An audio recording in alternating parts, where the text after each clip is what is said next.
대단히 뭔가 큰일이 벌어진 것도 아니고. 그러면 이게 지금 김정남이 왜 죽었는지 아무도 몰라. 왜 죽었는지 아무도 모르는 거고, 뭐 개인적인 문제로 죽었을 수도 있는 문제이고, 그리고 뭐 산을 뿌려서 죽었다? 근데 그 앞뒤 보도가 안 맞아. 아침에 나온 보도에 뭐가 나왔냐면, 어지럽다고 그랬다. 두통이 심하다라고 얘기했다. 산을 부으면 그냥 얼굴에 녹아내려. 그런 보도가 없었어요. 예. 그렇기 때문에 지금 이 김정남 보도는요, 제가 볼 때는 마치 뭔가 중요한 일이 있는 것처럼 하루 종일 보도해가지고 이재용 구속, 박근혜 탄핵에 대한 논점 흐리기용이야. 이재용 구속과 박근혜 탄핵에 대한 논점 흐리기용이야. 죽거나 말거나 지네 김씨의 형제는 아니야. 뭐 김정은이 죽었든 말든 무슨 상관이냐고. 김정은이 죽였든 말든 우리하고 무슨 상관이냐고. 박 대통령의 차명폰을 윤잔추가 개설해줬다. 예. 각자 한 대씩 차명폰을 나눠갖고, 무슨 커플폰이야? 주고받았다. 지금 이제 이 이재용의 이번에 구속영장에는 이재용이 이제 그 뇌물죄만이 아니야. 이재용이 그 돈을, 뇌물죄만으로 이번에 구속영장이 청구된 게 아니라 재산을 해외로 빼돌린 거. 그 혐의가 지금 추가됐어요. 그리고 이게 어저께 그 최동욱 총장의 인터뷰에 나와 있는 것처럼 이게 이제 그 금융감독원하고 공정거래위원회를 압수수색해가지고 거기 추가된 자료를 가지고 이재용의 범죄가 더 추가된 거야. 추가돼서 지금 이제 국부를 해외로 유출한 사태. 네. 그래서 지금 이제 그 오늘 밤에 오늘에서 내일 결정된다는 거 아니야. 이재용 구속 여부가. 이번에는 구속이 돼야 될 것 같아요. 왠지 내 느낌엔 저쪽 애들도 지난번에 내가 얘기했듯이 이재용이 책임을 지는 모습을 보여야 진정한 오너가 된다. 그런 계산을 했을 수도 있다. 그래서 들어가서 몇 달 살고 나오자라고 계산했을 수도 있다. 근데 진짜 그럴지 안 그럴지 모르겠지만 한번 지켜보자고. 이게 구속영장이 발부될 가능성이 크다라고 보더라고요. 예. 지난번에는 나도 저 구속영장이 발부되겠어 싶더라고. 근데 이번에는 진짜 구속될 가능성이 있어 보여. 쟤네들 입장에서도 구속되는 게 유리하거든. 삼성 입장에서도 구속되는 게 유리할 수 있어. 뭐라 그러나 이건희의 카리스마를 이재용이 못 갖고 있는 거고, 이재용이 책임지는 모습을 보이면서 도리어 더 오너로 세우려고 할 수도 있는데, 어쨌거나 지금 이재용만 구속영장이 청구된 게 아니라 그 밑에 핵심 사장, 박 사장도 같이 구속영장이 청구가 됐어. 그럼 이제 둘이 같이 들어간다라면 과연 이 삼성의 오너 경영이 어떻게 될지 궁금한데, 그리고 생각해보면 그 최동욱 총장 말대로 현대나 하나나 다 오너가 잡혀 들어가고 나오면 도리어 그 회사가 더 튼튼해졌다. 삼성은 그러질 않았기 때문에 이제까지 계속 썩어 들어간 건지. 예. 자, 이재용의 구속이 어떻게 될지 이게 더 궁금한 거고. 예, 이게 더 궁금한 상황이고. 그 다음에 이게 김정은을 누가 죽였을까? 여기에 대해서는 솔직히 김정은의 죽음으로 아무도 이득을 본 사람이 없어. 김정은의 죽음으로 아무도 이득을 본 사람이 없어. 왜냐면 옛날에 문재인 때 데리고 들어올라는데 포기했던 이유가 문재인에게 불리한 증언을 안 하겠다는 거 아니야. 그래서 이거는 아무에게도 내가 김정은이랬어? 미안해. 김정남이 김정남이 죽어가지고 아무도 이득이 없어. 이득 본 사람이 없어. 그러니까 이 김정남의 죽음에 대해서는 우리가 관심을 꺼야 돼. 예. 내가 볼 때는 그런 거 아닐까? 김정남이 계속 동남아에서 돌아다녔잖아. 동남아에서 돌아다닐 때 거기다 장성택이 죽었어. 장성택이 누구냐면 생활비를 대주던 사람이야.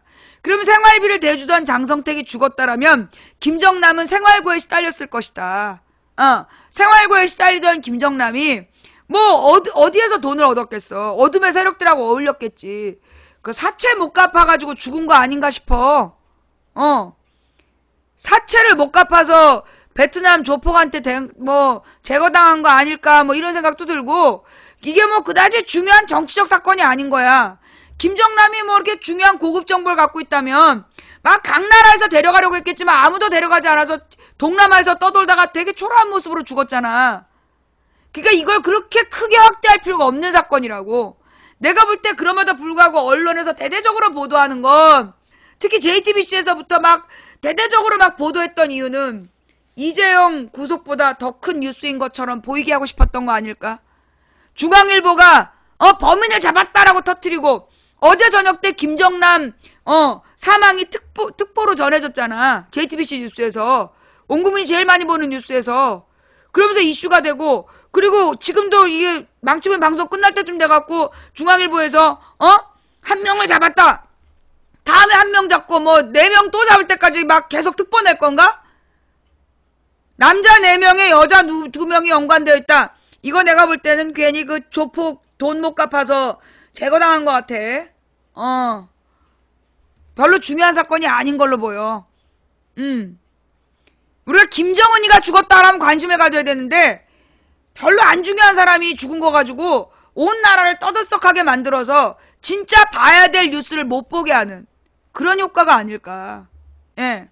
지금 김정남이 죽어서 누구도 득된 사람이 없어. 이게 누구를 살인하려면 누군가가 득을 봐야 돼. 근데 우리나라나 북한이나 뭐 득될 게 없어. 그러니까 이 죽으면 별 의미가 없다라고 봐야 되고 우리는 도리어 우리 국민들의 생과 사에 연관되어 있는 이재용과 박근혜 여기에 집중해야 된다. 이재용 영장이 발부돼야 되고 박근혜는 탄핵 심판이 2월 안에 끝내야 되고 예. 탄핵 심판을 2월 안에 끝내야 되고 이재용의 영장은 발부돼야 되고 여기에 집중하자. 오케이? 우리 문제에 집중하자. 예. 자, 망치 부인의 이야기 이해하시겠어요?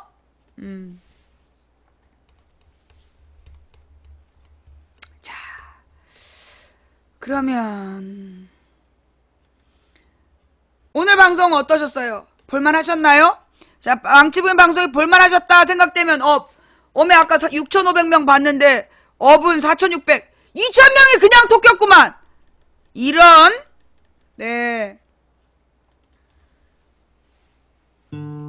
아 잠깐 안돼 외국 노래는 틀면 안돼. 예. 자, 이 외국 노래를 틀면 이게 유튜브에 또 걸리죠. 예. 우리나라 노래를 틀어야 되겠죠.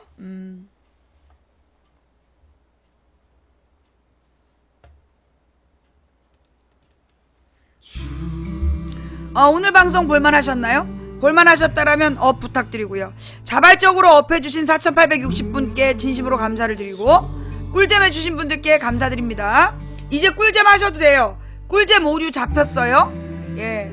그리고 오늘 고생하신 매니저님들 수고하셨고 이 방송을 녹음 녹화 떠서 유튜브와 팟캐스트에 올려주시는 허락된 유튜브 업로더 분들께 감사를 드리고 허락받지 않은 분들은 고소대상이라는 점을 분명히 경고했음을 알려드립니다.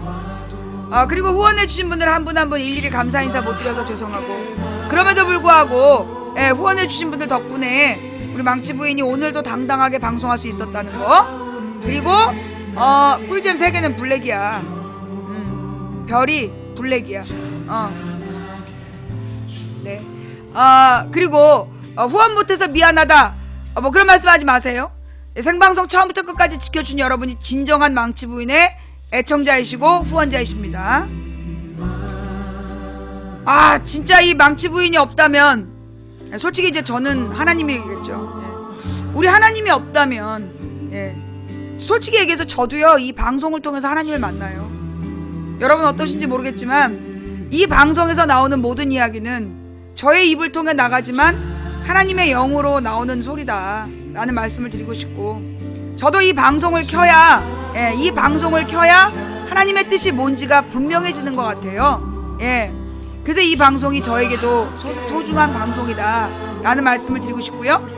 여러분들이 이 방송을 통해서 무엇을 느끼시던 이 무엇을 느끼셨는지 모르겠지만 만약에 혹시 여러분들이 좀 불만을 느꼈다 이건 저의 잘못이에요. 여러분이 보시기에 이 방송이 뭐 마음에 안 들었다 그러면 이거는 순전히 100% 저의 잘못이에요. 근데 이 방송을 통해서 뭔가 마음에 감동이 있고 공감이 됐다. 그렇다면 그건 여러분에게 보내는 하나님의 메시지였다라는 거를 느껴주시기 바라고요. 지금 굉장히 길이 잘 보이지 않는 심각한 시간인 것 같아요.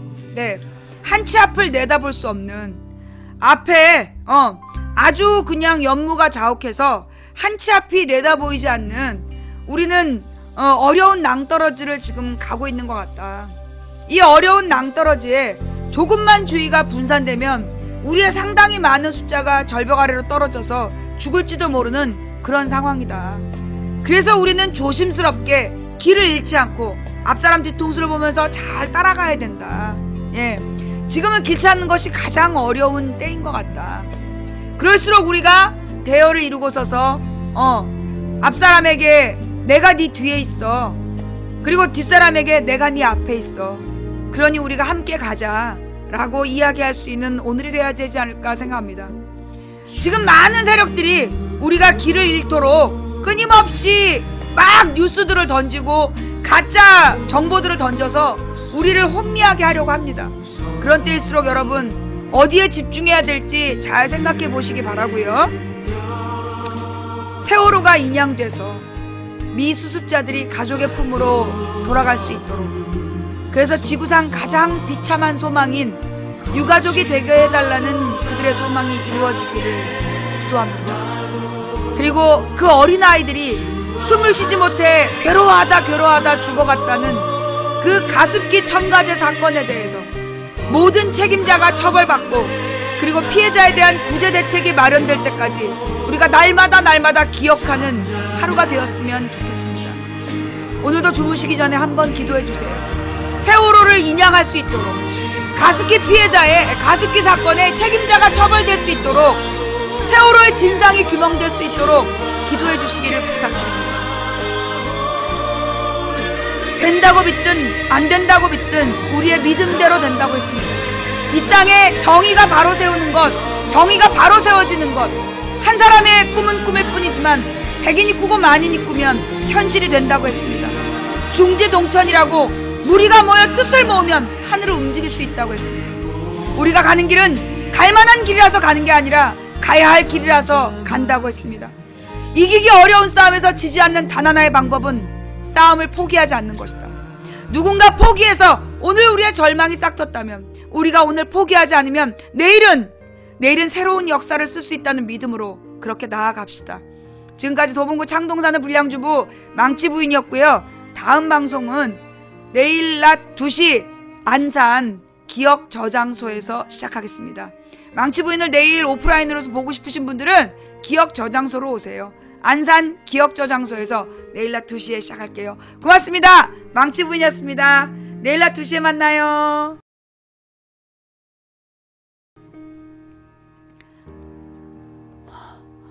함께해 주신 모든 분들께 감사드리면서 중계방 올립니다. 고맙습니다. 본방으로 오시고요. 예, 방송이 마음에 안 들면 보지를 마. 왜 방송 보면서 그렇게 지랄들여? 자, 그 다음 이제 녹방 틀어드릴게요. 예.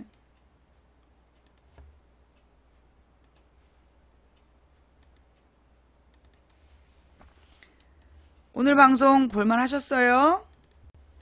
볼만 안 했으면 어쩔게요. 그냥 어서오세요. 어서오세요. 서울 도봉구 밤석재생 사는 들었습니다. 불량주부 망치부인이 운영하고 있는 생방송 시사수다방에 오신 것을 환영합니다. 반갑습니다. 감사합니다. 어서오세요. 예, 어서오세요. 어서오세요. 망치부인이에요. 예, 반갑습니다. 예. 네, 어서오세요. 지금 뭐 김정남 뉴스로, 네, 김정남 뉴스로 어떻게든지 이재용 그 구속 영장 청구를 덮어보려고, 예, 아주 막 모든 언론이 미친 듯이 노력하고 있다는 느낌이 딱 들죠? 그죠? 예. 그래서 망치부인이 있는 거잖아. 아, 망치부인님 방송을 보면서 시발이 자연스럽게 나와요. 어머, 누가 그렇게 험한 말을. 나는 이제까지 욕 한마디 해본 적이 없어.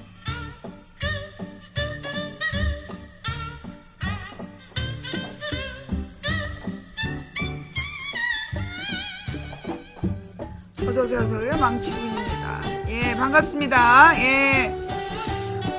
김정남 기사에, 이재용 구속영장을 청구하라. 예, 그게 지금 주제예요. 예, 이재용 구속영장 발부하고 박근혜를 구속하라. 예, 박근혜를 탄핵하라.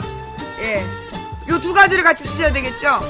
김정남 뉴스에 가장 인기 있는 글에다가, 이재용 영장을 발부하고, 이재용 구속영장 발부하고 박근혜를 탄핵하라. 요걸 쓰고, 업을 해주는, 그런 센스가 지금 필요한 때가 아닌가 싶어요. 어떻게든지 가리려고 노력하고 있죠? 예. 우리는 가려진 뉴스를 찾아내는, 사람들이기 때문에, 예, 우리가 지금 길을 잃지 말아야 돼요. 한 가지만 가면 안 돼. 한 가지만 가면 안 되고, 두 가지를 다 해야 돼요.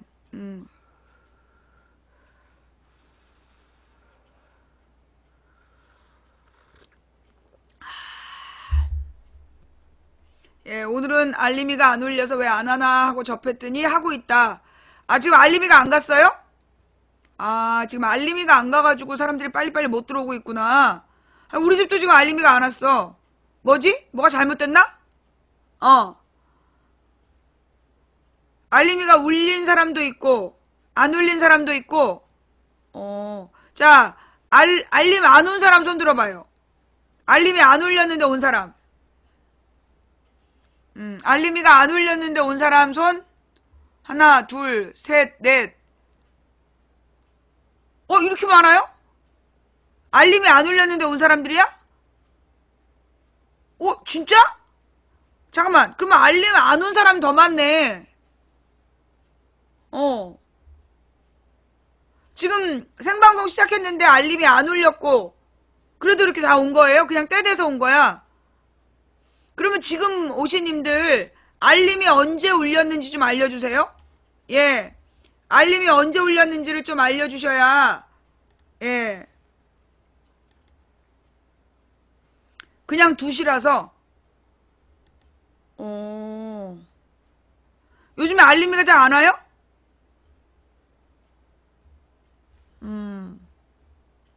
2시 정각이라서 그냥 왔다. 알림이가 보통 때도 잘 안 오나요? 아니, 그러니까 지금 자, 여러분 진정하시고. 네, 여러분 진정. 내가 궁금한 건 평상시에, 자, 아무나 손들지 말고 평상시엔 알림이 잘 왔는데 오늘만 안 온 사람 손. 평상시엔 알림이 잘 왔는데 오늘만 안 온 사람 손.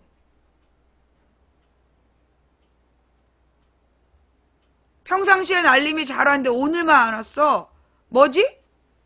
지금 뭐 아프리카 방송에 내 거 뭐 잘못됐나? 그러면 원래 안 오는 사람 말고 평상시엔 잘 왔는데 원래 2시 10분쯤 울려요? 방금 와요? 아, 방금 왔어요? 아, 그니까 이제 알림이 지금 한 10분 만에 천천히 온다 이거죠? 알았어요. 예, 그럼 우리 알림이가 이제 와서 들어오시는 분들 를 위해서 노래 한 곡 들으면서 기다립시다. 네. 요즘에 망치부인이 아주 즐겁게 듣고 있는 노래죠. 이웃집 마녀. 네. 욱시 남정기라는 드라마에 나오는 주제곡이에요. 네. 어서오세요, 망치부인이에요. 2시 4분. 이발하신네예. 이발 아니고 머리 깎은 거야. 아이패드는 안 온다. 아, 지금 우리 집도 다 아이패드거든. 아, 아이패드가 지금 안 오고 있나 보다.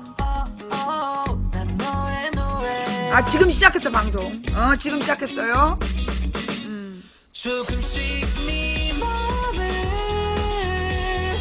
알 것 같은데 움츠려든 가슴이 펴지질 않네.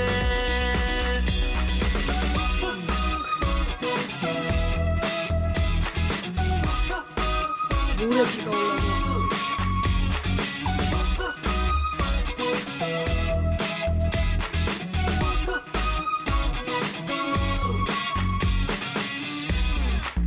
어서오세요, 어서오세요. 망치부인이에요. 네.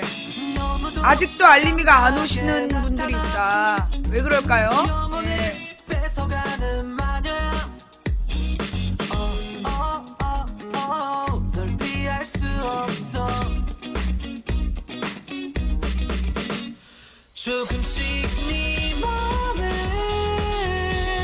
아, 어저께는 우리 동생이 말려주면서 앞으로 내려놓은 거고, 오늘은 내 스타일로 딱 이렇게 위 옆으로 넘긴 거고.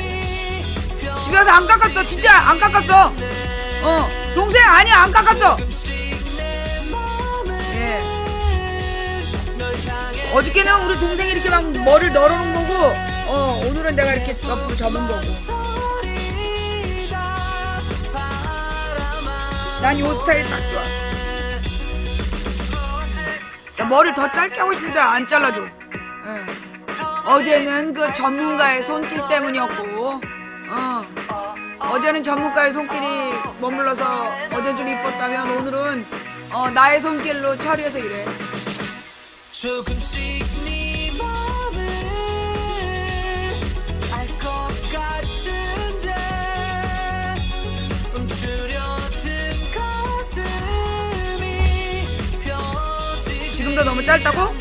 짧긴 뭐가 짧아. 아니 근데 머리를 진짜 짧게 해버릇하니까 머리 긴 거를 도저히 못 찾겠어. 그리고 이게 이제 조금만 길면 머릿속에 이렇게 막 열기가 차니까 더워. 예. 옛날에 머리 짧을 때가 여름엔 더 시원했던 것 같아.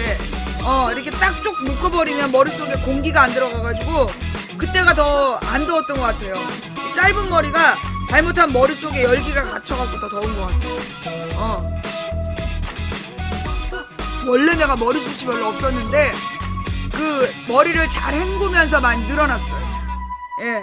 제가 어제도 얘기했지만 지금 막 탈모 때문에 고민하시는 님들 제일 중요한 거는 머리를 잘 헹궈야 돼. 예. 원래 이게 TV에서 이런 얘기를 많이 해줘야 되는데 난 한 번도 TV에서 머리 샴푸를 잘 헹구라는 얘기를 못 들었어. 근데 이제 내가 어느 날 머리를 잘 헹구기 시작하니까 예. 그 머리숱이 잘 안 빠지더라고요. 여러분도 꼭 그 머리 완전히 다 비눗물을 깨끗이 헹궈내야 된다. 예. 그게 제일 중요해. 예. 한번 계속 날마다 헹구는 걸 잘해봐. 특히 깊은데 잘 안 헹궈지는 데를 잘 헹구면 아까 내가 항상 보면 뒷머리는 숱이 많고 여기 속머리가 숱이 없었어. 그래서 왜 그럴까 하다 생각해보니까 뒷머리는 늘 깨끗이 헹구는데 여기는 잘 안 헹궈졌던 거야. 그리고 내가 언제부턴가 이 윗뚜껑을 열심히 잘 헹궜어. 그리고 난 다음에 윗뚜껑에 머리숱이 많아지더라고요. 예. 아, 저는 샴푸로 가면 샴푸로. 예. 소방 실험하나 봐.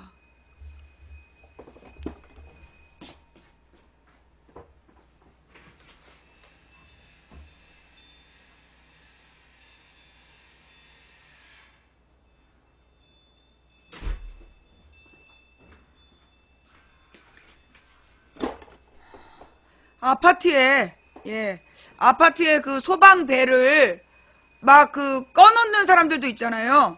그죠? 예. 지난번에 그 동탄이 그렇게 아파트 이 배를 꺼놔가지고 아무런 조치도 못하고 그냥 4명이 그냥 죽은 거 아니야. 그쵸? 한 번에 쓸 양을 2번에 나눠 감으니까 머리가 더 깔끔해지고 거품도 많이 나오죠. 그리고 샴푸의 양을 그럼 더 적게 쓸 수 있어. 적게 쓸 수 있고 머리는 깨끗하고. 왜냐하면 이게 한 번에 하면 이게 기름기가 한 번에 안 녹아가지고 그 비눗물이 잘 안 헹궈져요. 근데 이제 2번에 나눠서 헹구면 처음에 이제 조금 아주 이제 절반만 해가지고 머리를 헹구고 그다음 머리를 감고 헹구고 그다음에 다시 비누칠을 하면 거품이 한 번에 쓸 양을 2번에 나눴어도 거품도 많이 나고 머리도 깨끗해지고 그 다음에 헹굼도 잘 돼. 방금 알림이 왔어요. 그래요. 알림이 뭔가 문제가 있나 봐. 어떻게 15분이나 늦게 와 알림이.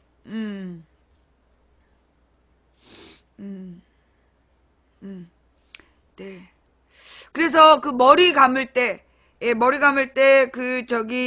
한 번 쓸 샴푸를 2번에 나눠 감고 그 다음에 잘 헹구는 게 중요하다. 특히 이렇게 이 윗뚜껑을 잘 헹궈라. 그래야 대머리가 안 된다.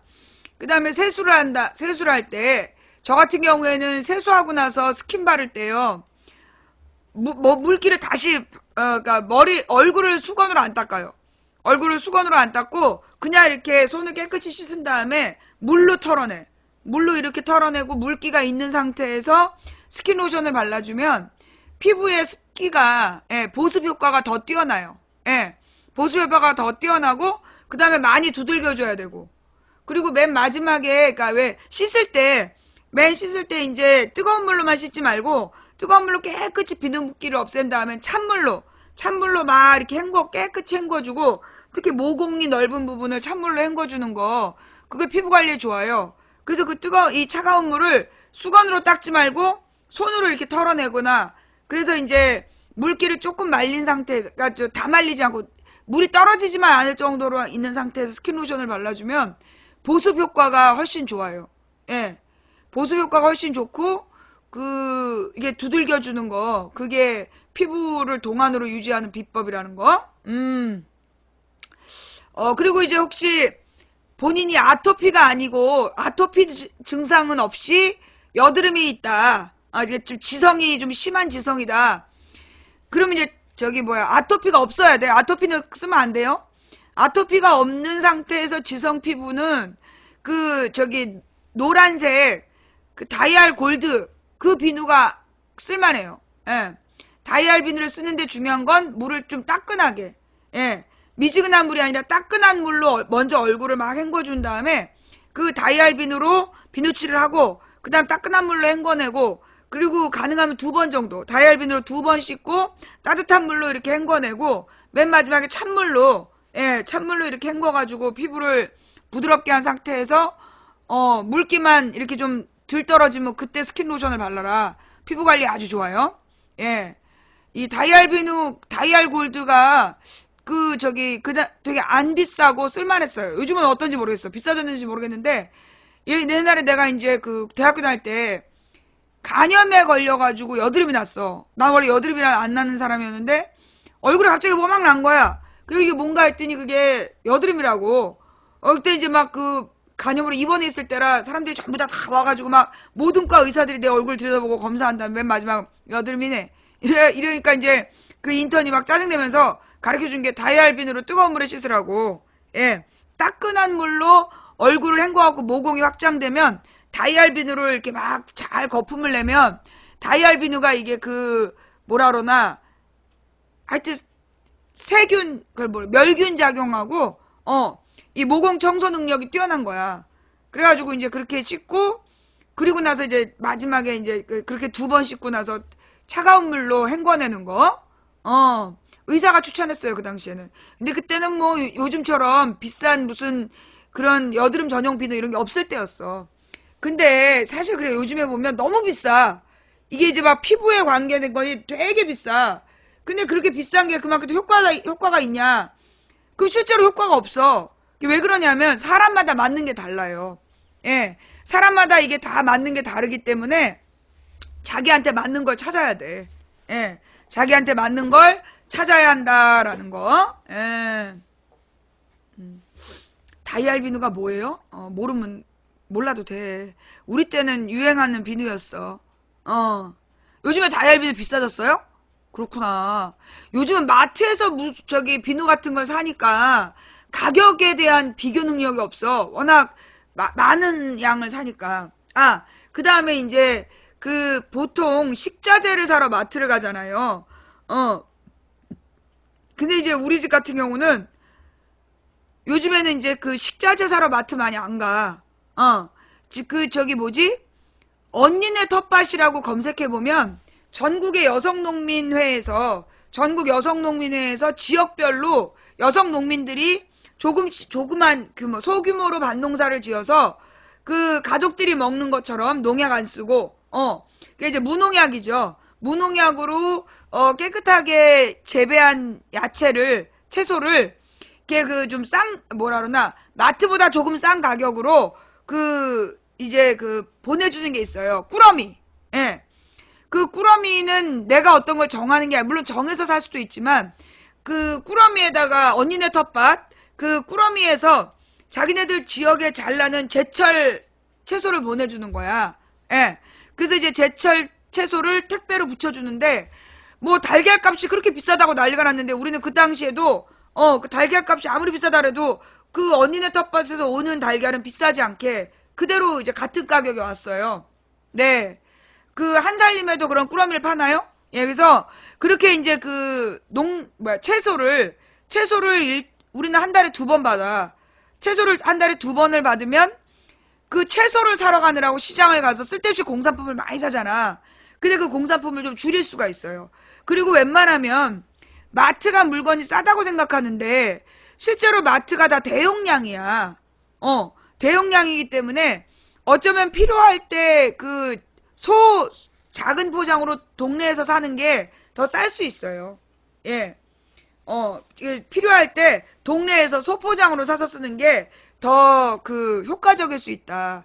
특히 혼자 사는 사람은 마트 같은 데 안 가는 게 나아. 너무 물건의 포장량이 많기 때문에, 그리고 이제 근데 뭐라 그러나, 요즘에 동네 슈퍼가 많이 없어져가지고, 그죠? 동네 소매점이 많이 없어지고, 그리고 주로 이제 골목에서도 다 골목 시장이 큰 게 들어와가지고, 그래요. 언니네 텃밭 안 들어가져요? 왜, 거기 사이트가 없어졌어? 거기 사이트가 안 들어가져요. 왜 그러지? 사람 동시에 너무 많이 접속해서? 지금, 그니까 이제, 놀래서 그러지, 사이트가. 천천히 들어가야지, 천천히. 한꺼번에 막 하면 망가져요, 그런 데는. 이따가 한 10분이나 이렇게 5분 뒤에 다시 한번 접속해 보세요. 네. 자,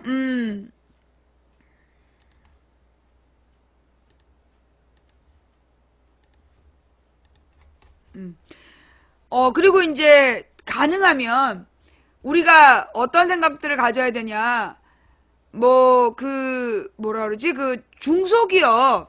중소기업의 제품들을 유통할 수 있는 방법을 찾아야 돼. 예.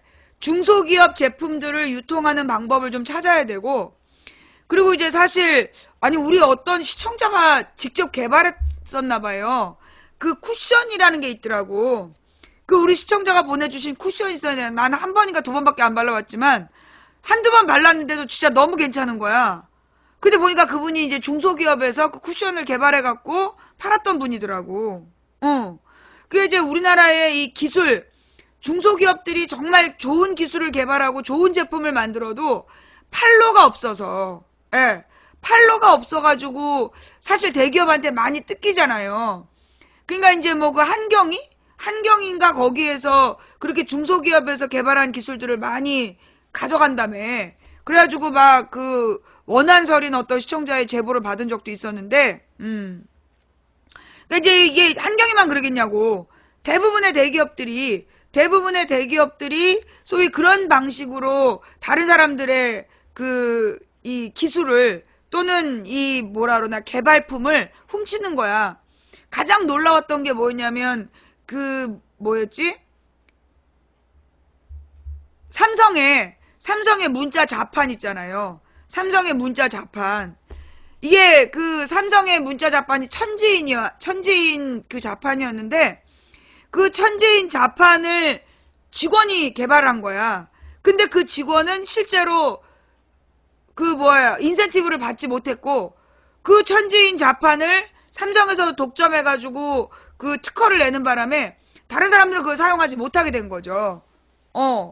예. 이제 근데 외국에서 마찬가지로 그렇게 자판을 개발한 사람은 어마어마한 돈을 받았다는 거야.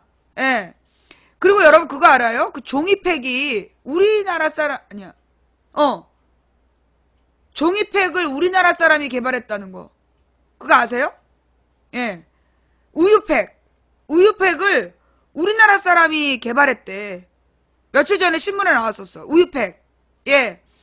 우유팩을 우리나라 사람이 개발을 했는데, 그 당시가 막 전쟁 중이고, 전쟁 중이었다나 어쩌고, 그래가지고, 그 저기 뭐야 그 우유팩 기술을 그냥 막 써버린 거야. 그러니까 나 아무나 다 쓸 수 있게 해준 거야. 그래가지고서는 그 사실은 그 우유팩 같은 기술은 특허를 냈으면 이 사람이 아마 지금 저기보다 빌 게이츠보다 부자가 됐을걸? 전쟁 중. 예, 예. 그러니까 이제 그런 식으로 정말로 이렇게 이 기술을 가지고 있는 정말 아이디어와 이런 발명한 사람들이 자신의 발명품을 지키지 못하는 이게 이제 그 돈의 힘이잖아. 이 자본의 탐욕으로 인해 가지고 진짜 기술을 연구해봤자 돈이 안 되고 노력해봤자 돈이 안 되고 이런 생각들이 퍼져 나가니까 이 자본의 탐욕에 순종하면서 살아가는 거의 좀비가 돼버리는 거야. 그죠?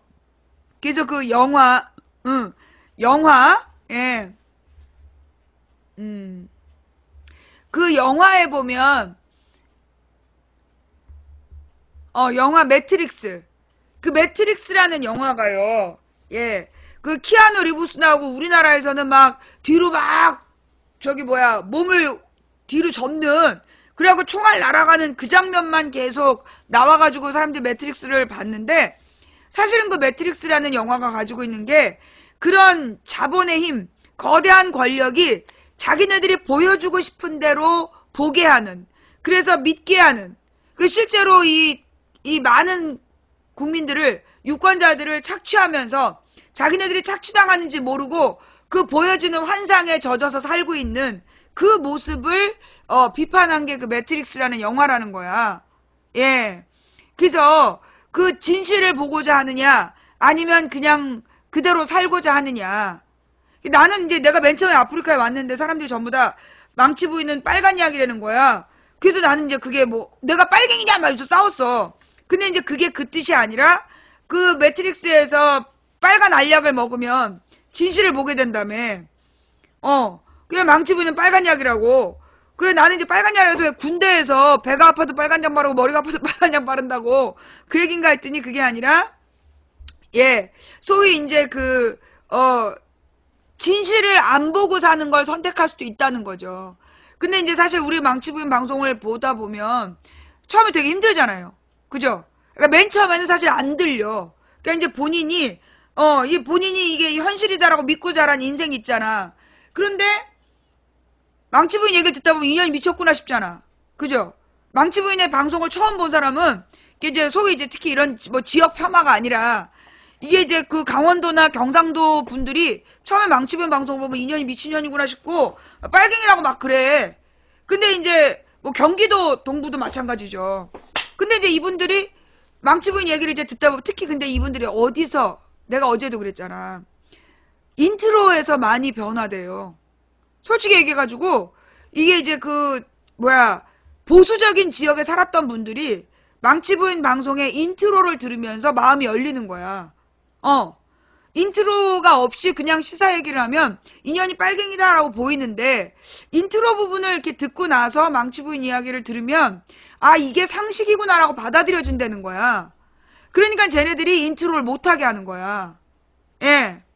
네. 그러니까 이제 만약에 이제 본인이 처음에 들어와가지고, 예. 처음에 들어와가지고서는 막 도저히 이해가 안 되고, 소통 안 하냐고. 지금 소통하고 있잖아. 소통하고 있잖아. 소통 안 하냐고 시비 건 애들의 특징은 뭐냐면 지 말만 해. 예. 지 말만 하고 내 말은 안 들어. 그게 무슨 소통이야. 네 말만 듣는 게 왜 소통이야. 잘 들어봐. 소통이라는 건 먼저 상대방의 얘기를 듣는 거야. 그러니까 이제 시사적인 부분만 딱 보면 거부감이 드는 사람이 망치 부인이 이제 이 인트로 부분을 이야기를 하다 보면 그 인트로에서 마음이 열리고 그리고 나서 그 뒤에 이야기를 들으면 아 자기가 이제까지 왜 이런 얘기를 빨갱이 얘기라고 들었을까. 잘못 생각했구나 라는 거 알게 된다는 거죠. 그래서 특히 국정원들이 요 앞부분 얘기를 들으면 네 앞부분 이야기를 들으면 막 환장을 하는 거야. 못하게 하고 막 방해하고 그런 게 있어요.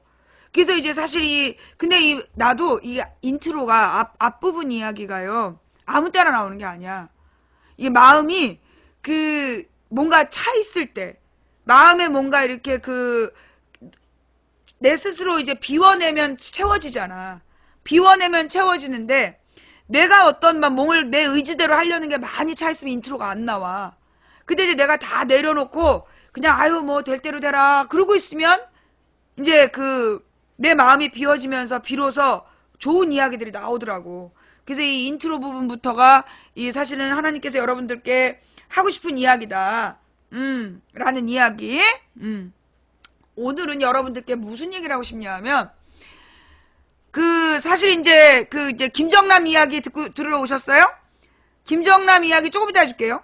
네. 김정남 이야기는 뭐 이제 우리 시청자들이 기본적으로 들어오실 때 되면 해드리고 앞부분에서 오늘은 무슨 얘기를 하고 싶냐면 여러분 혹시 상선약수라는 말 들어봤어요? 상선약수. 상선약수라는 말과 법자에 대한 이야기를 한번 해볼게요. 예. 여러분 혹시 법자 알아요? 법률할 때 법. 한자로, 예. 한자로 이제 법률할 때 법자를 한번 찾아보시면, 예.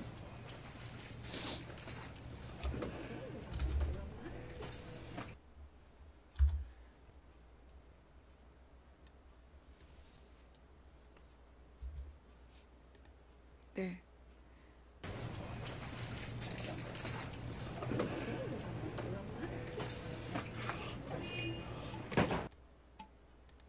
이 법자라는 게, 예, 이 법자가 어떤 원리인지 아시죠? 예, 요게 물수변에 갈 거자, 예, 물수변에 갈 거자로 구성된 게 법자예요. 예, 법률할 때 법자가 물이 가는 것과 같다. 그러니 예, 우리는 자부심을 가질 만합니다. 요즘에 이제 우리는 정말 자부심을 가질 헌재를 만한 보면 그런 백성들이에요. 뭐 이런 시벌법이 더 있나 싶잖아. 그죠? 헌법재판소법을 보면 이런 개소리를 왜 들으면서 5천만 국민이 시간을 낭비해야 되냐 그런 생각 들죠. 그 다음 누가 봐도 이 새끼는 나쁜 새끼인데 무죄 받고 나오는 거 이런 걸 볼 때 우리가 기가 막히죠. 그죠? 그러니까 이제 이게 사실은 법이라는 게 왜 이게 말이 안 되는 이게 법이냐. 법이 왜 이래? 사실은 이게 법을 잘못 적용하는 거죠. 그죠? 예. 원래 법이라는 글자는 어떤 의미를 갖고 있냐면 물 흐르듯이 이런 뜻이야. 물이 흘러간다. 이게 법이야. 그러니까 자연의 이치, 순리대로 하는 게 법이다. 법이라는 게 이 자연의 흐름을 거스르는 게 아니라 순리에 따라 모두가 이해할 만한 순리에 따라 이루어지는 게 법의 가장 근본적인 속성이라는 거예요. 예. 그런데 이 법이라는 게 우리가 볼 때 이 법이 이상하잖아. 강자에게만 법답고 강자에게만 도움이 되고 약자에게는 도움이 안 되는 이상한 법이잖아. 그죠? 물이 거꾸로 흐르는 걸 양리라는데 아니 물이 이렇게 고개 넘어가는 거 봤어? 물이 고개를 못 넘어가잖아요. 그죠? 물은 이렇게 고개를 못 넘어가. 물은 높은 데서 낮은 데로 흘러. 그죠? 그러니까 이걸 가지고 옛날에 누가 뭐라고 얘기를 했냐면 물 봐라. 위에서 아래로 흐르지 않냐.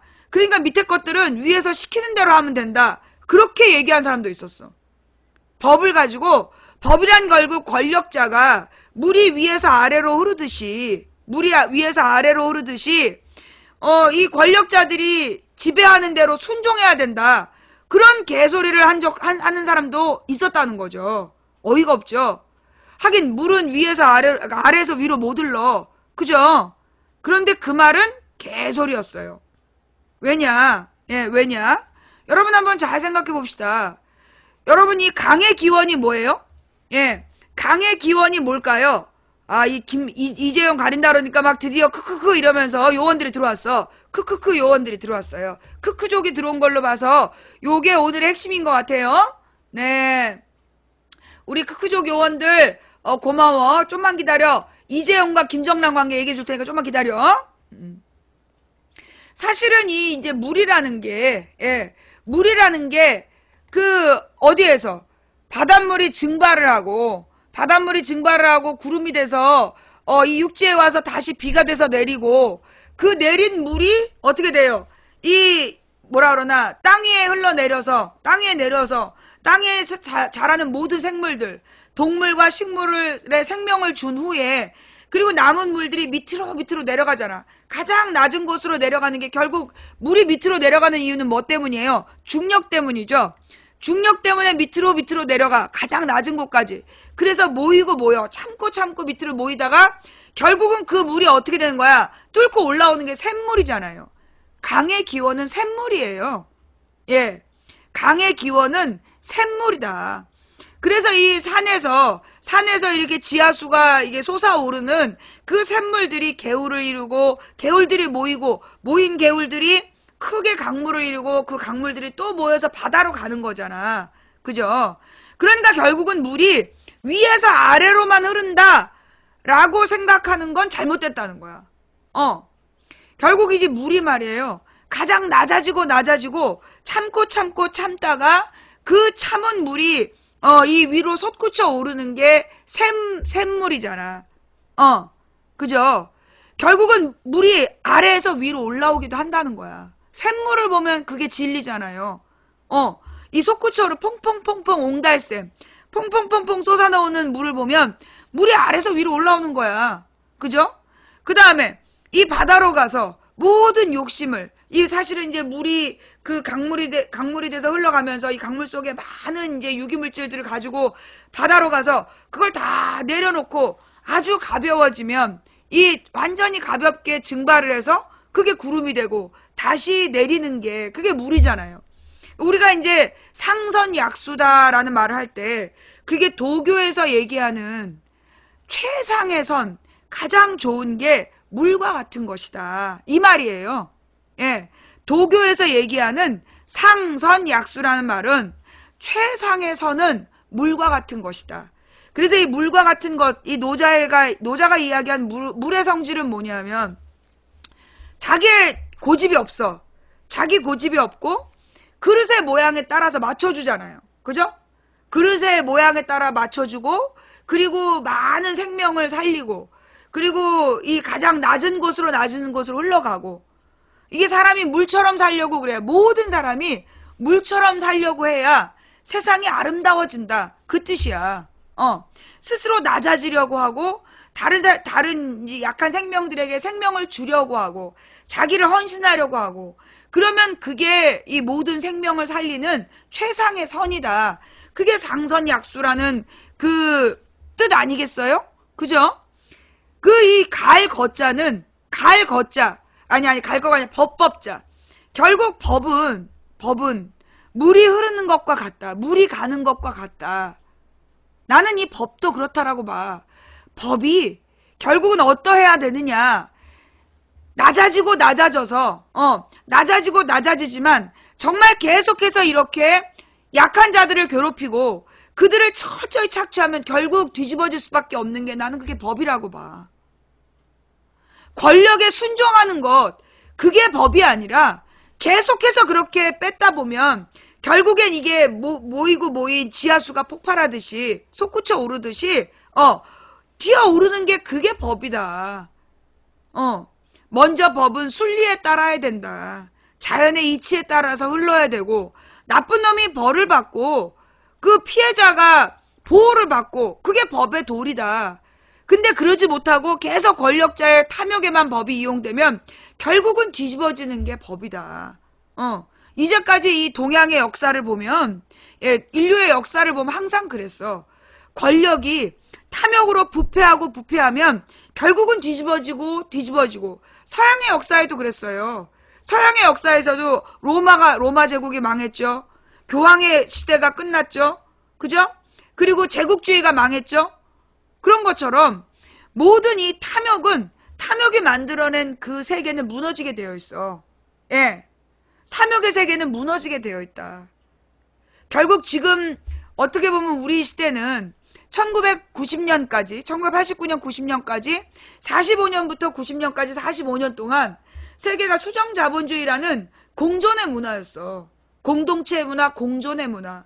소위 냉전 체제 속에서 이 자본주의와 공산주의가 대립되는 냉전 체제 속에서 이 시장경제 자본주의가 공산주의보다 우월하다는 걸 보여주기 위해서 끊임없이 성장하는 경제, 성장하기 위해서 노동자들에게 물가에 맞게끔 월급을 주는 걸 상식으로 여기던 시대가 우리에게도 있었어. 90년까지. 1990년까지는 우리 전 세계가, 아니, 소위 이제 유엔이 추구하는 선한 국가의 모습이 복지국가이고, 그리고 물가의 인상을 반영해서 월급을 주고, 그걸 모델로 제시했던 거야. 근데 1989년, 90년에 공산주의가 무너진 뒤에, 이 완전히 자본주의, 시장경제가 세계를, 지구를 지배하게 된 뒤, 결국 자본의 탐욕에 모든 걸 다 준 거야.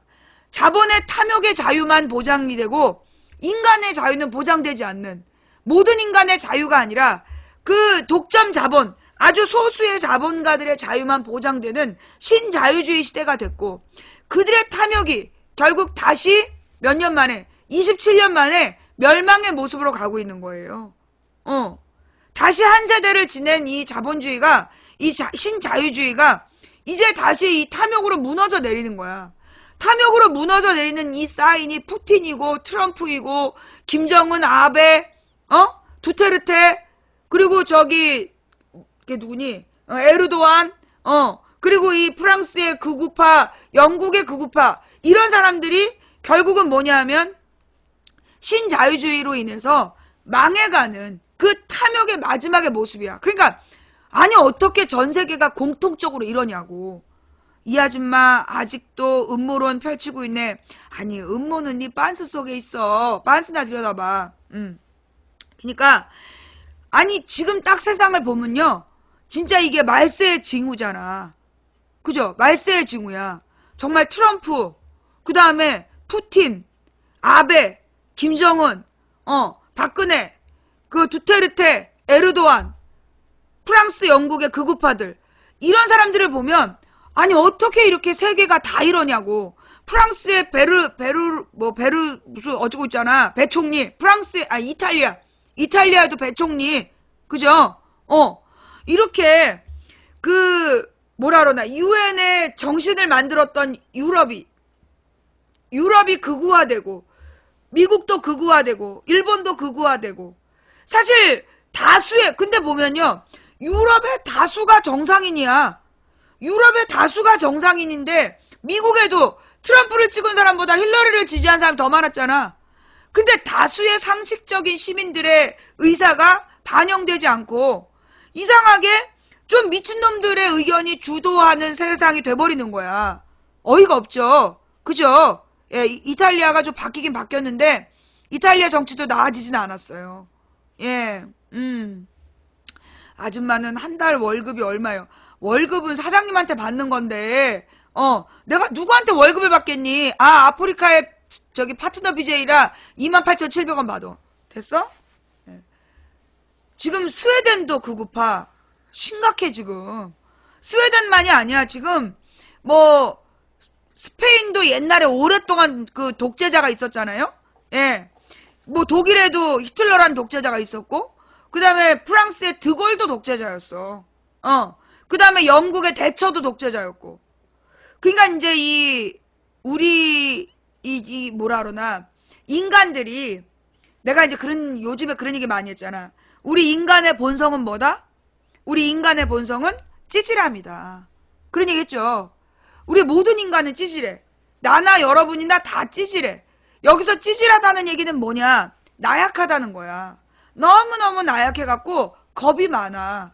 그래서 이 겁이 많고 걱정이 많은 인간들이 결국은 누구에게 자신의 권리를 갖다 바치느냐 하면 결국 권력자들에게 자신의 권리를 갖다 바치고, 그리고 권력자들에게 스스로 순종하고, 그러면서 자신의 찌질함을 그 권력자의 힘 밑에서 보호받으려는 그런 어떤 찌질한 본성이 있어요. 그 본성이 결국 권력을 만들어낸 거야. 정치 권력을. 그렇게 만들어진 게 청동기 권력이야. 청동기 시대의 권력이 그렇게 만들어졌어요.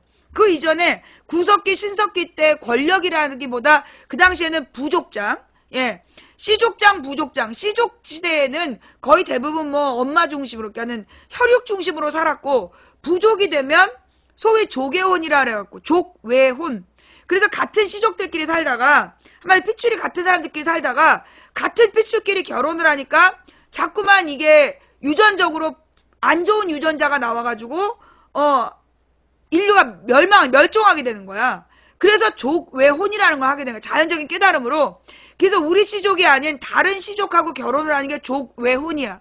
그래서 시족과 시족이 결혼을 하면서 이렇게 교류하게 되고 그들이 결국은 하나의 부족을 이루고, 그럼 이제 이 부족을 이루게 되면 이 부족들 사이에서 어떤 서열이 생기게 되고 그 서열이 점점점 뭉치고 여러 부족들이 연합을 하면서 결국 청동기의 권력이라는 게 만들어지는데, 이 청동기의 권력은 결국은 이 찌질한 인간들을 보호해준다라는 명분을 가지고 결국 이 인간의 찌질함을 빌미로 해서 그들을 착취하는 게 권력의 속성인 거죠.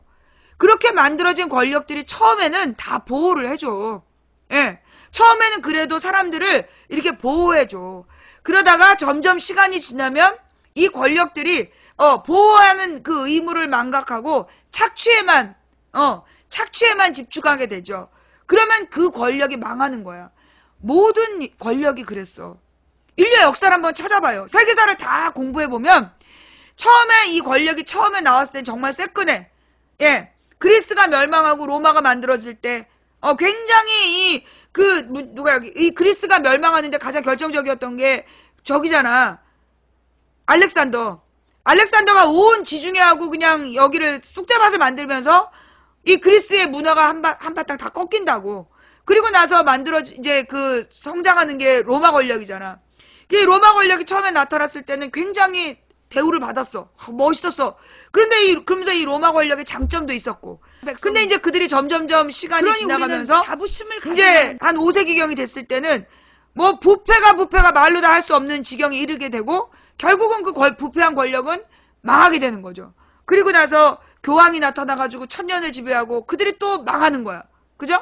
그리고 난 다음에 이 자본주의가 나타나서 결국 그 자본주의의 패단이 제국주의였고 그 제국주의가 1, 2차 제국주의 전쟁을 거쳐서 망하는 거고, 그래서 만들어진 이 수정자본주의 체제가 다시 한번 인간의 탐욕에 의해서 이 신자유주의로 바뀌게 되고 신자유주의가 이제 멸망의 때로 가고 있는 거야.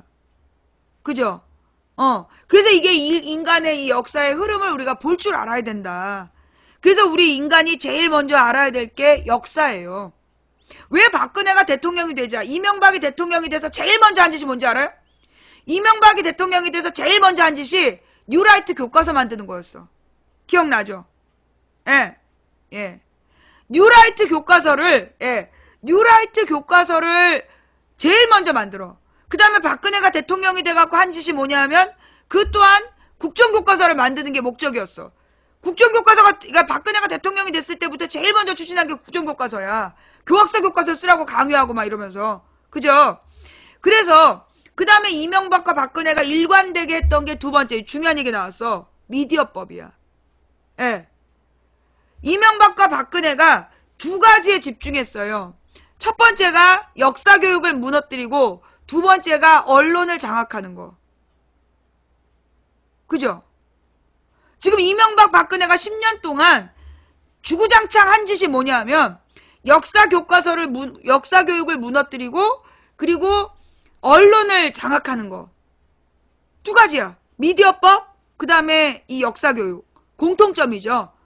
결국은 이 역사교육을 무너뜨리고 미디어를 장악을 해가지고 추구하는 게 뭐냐면 자신의 권력을 가리고 자신의 권력이 얼마나 참혹한지를 가리고 그리고 자신의 그 탐욕을 정당화하는 그러면서 국민을 세뇌시키기 위해서 그런 짓거리를 한 거야. 정말 무섭죠? 그런데 말입니다. 우리 대한민국이 얼마나 대단한 나라인지 아세요? 내가 참 생각해보면 그래. 우리 대한민국이 정말 대단한 나라야. 아니 우리 민족이 이게 소위 우리 한반도에 흐르는 피가 참 무서운 피라는 생각이 들어. 뭐냐? 그 1910년에 경술국치 우리나라 이제 국권을 피탈당하잖아요. 일제에 의해서. 일본 제국주의가 우리나라의 국권을 뺏었어. 그 다음에 10년 동안 뭐라냐면 무단통치라는 거래요. 무단통치가 뭐냐면 그 당시에 이 경찰에게 그 긴 칼을 차고, 이 경찰들이 총칼을 차고 다니면서, 만약에 이제 이 조선 사람들이 말을 안 들으면 그 자리에서 태형을 할 수 있었어.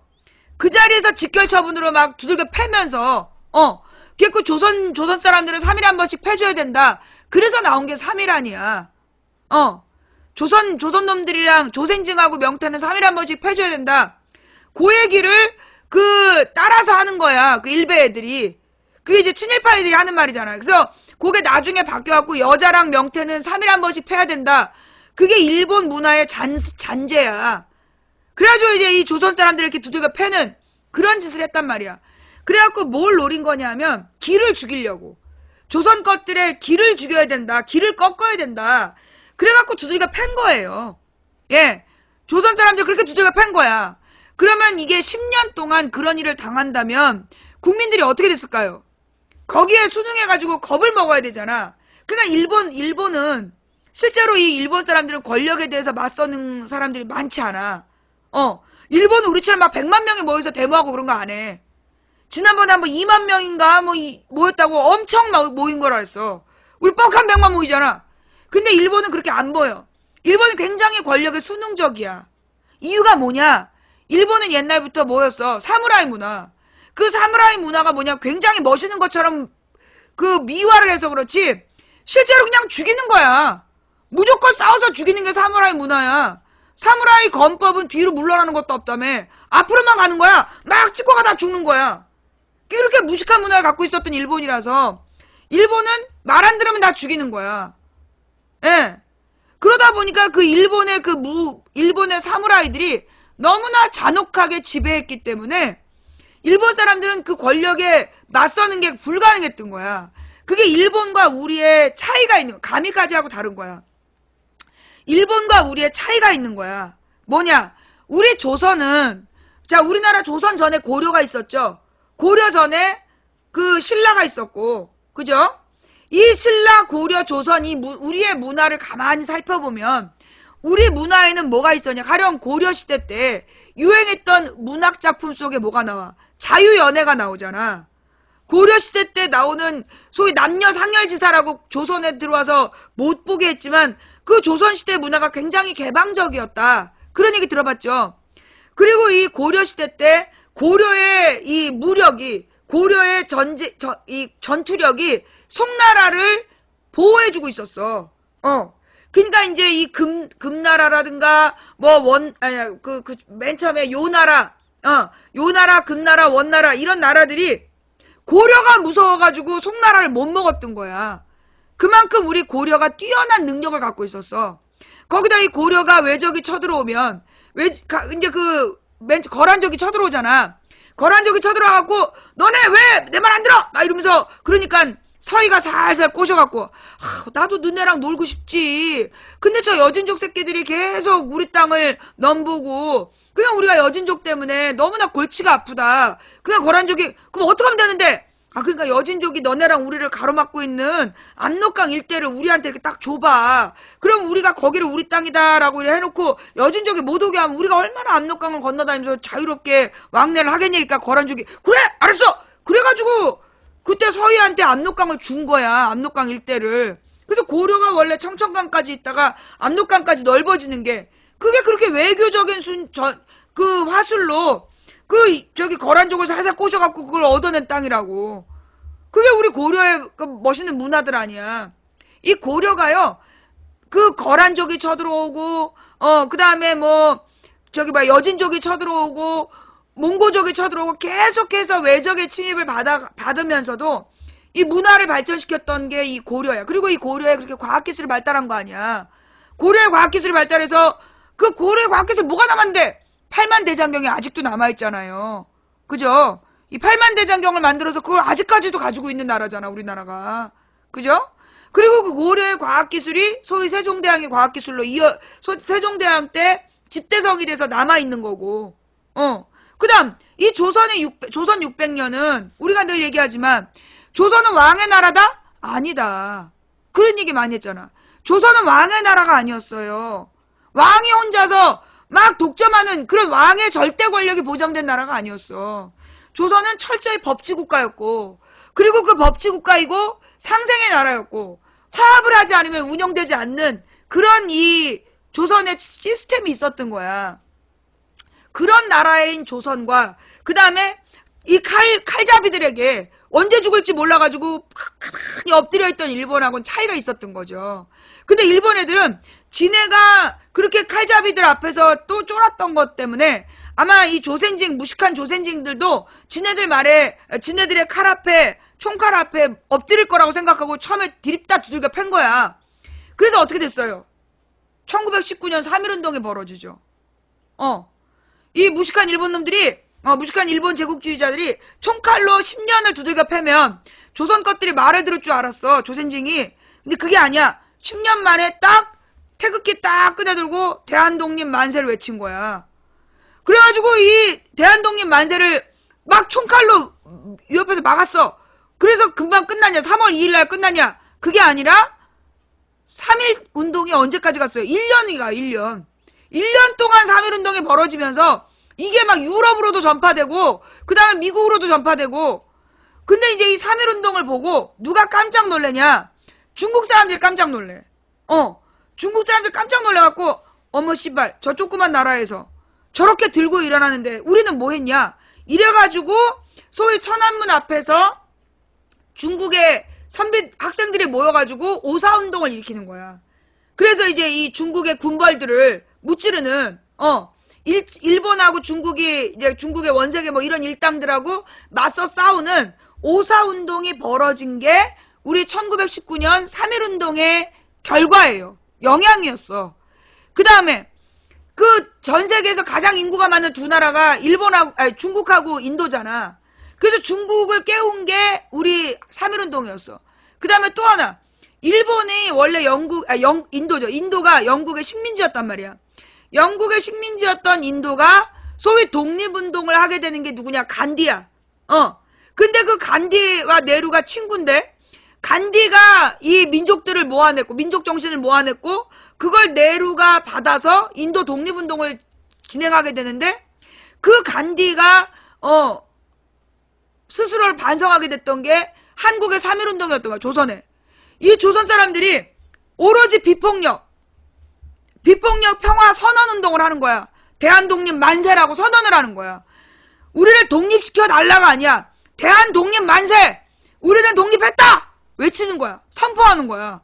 그걸 보고 중국의 오사운동, 인도의 비폭력 평화운동이 벌어지게 되는 거예요. 비폭력 무저항운동이 무저항이 아니야. 비폭력 저항운동이라고 해. 하긴 그 무저항이라는 게 무력 저항을 얘기한다. 맞죠? 그죠? 근데 이제 간디의 비폭력 운동이, 비폭력 평화운동이 벌어지게 된 게 우리의 3.1 운동을 보고 변화된 거예요. 그게 우리 민족이야. 우리 작은 나라가 사실 중국의 영토나 인도의 영토, 인도나 중국의 인구에 비하면 너무나 작은 인구인데 이 작은 인구가 이 불의와 맞서 싸워서 그래서 어떻게 했어요? 결국은 이 3.1 운동을 통해서 중국과 인도라는 거대한 아시아 민족들의 민족운동을 시작하게 했고, 또 하나 일본의 통치 방식도 바꿨어요. 일본이 10년 동안은 무단 통치를 했어. 무조건 막 폭력과 무력으로 지배하다가, 강압으로 지배하다가, 야 이러다 큰일 나겠다. 그래갖고 바꾼 게 문화통치야. 이 문화통치라는 게 뭐냐면 물리적인 폭력으로는 조선 사람들을 지배할 수 없다. 그래서 바꾼 게 정신을 파고들어야 된다. 이래가지고 이제 친일파를 양성하는 거야. 그래서 1920년대로 들어가면서 일본의 통치 방식이 바뀌어갖고 뭐 조선 총독도 문관 출신을 임명하겠다는 개뻥을 치고 늘 이제 이게 일본 놈부터 새누리당까지 공통점은 개뻥을 치는 거야. 이것들은 언제나 가짜 공약, 빌공짜 공약, 거짓 공짜 공약을 쓰는 거야. 그래가지고 이제 공갈을 쳐요. 그래서 공갈을 쳐갖고 국민들을 속여 넘기는 거지. 그래갖고 이제 이 문화통치라는 걸 1920년대 하면서 만든 게 조선일보하고 동아일보를 허락해주고, 그리고 민족대학을 만들어주고, 그래가지고 경성제국대학이 만들어지는 거야. 경성제국대학을 만들어주고, 그리고 이제 조선어 신문도 허락해주고, 그러면서 뭐 했냐? 적극적으로 친일파를 양성해가는 거야. 적극적으로 친일파를 양성해서 걔네들을 키워갖고 38년도에 그걸 뭐라래요? 전시체제로 넘어갈 때, 그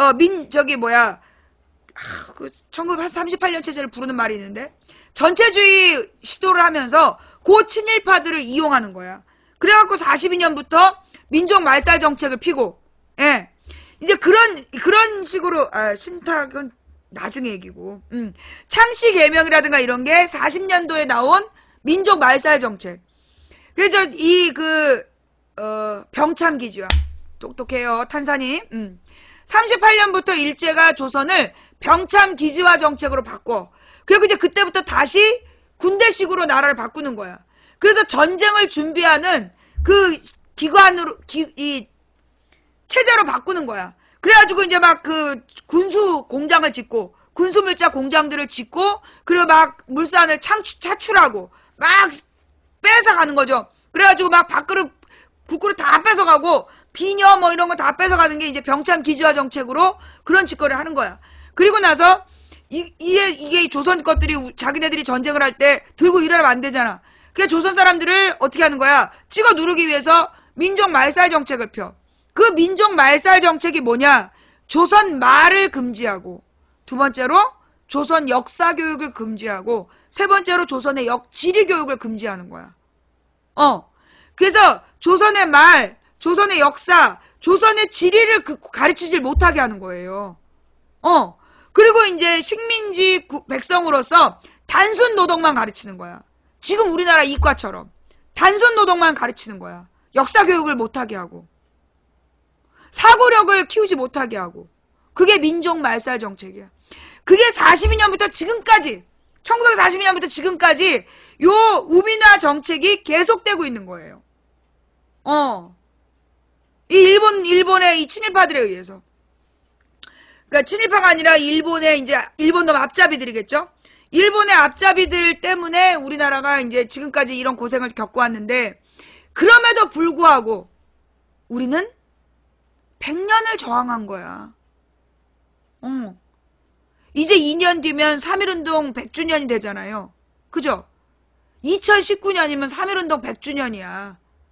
우리는 사실 지금까지도 3.1운동 계속되고 있는 거야. 우리의 100년의 저항. 예.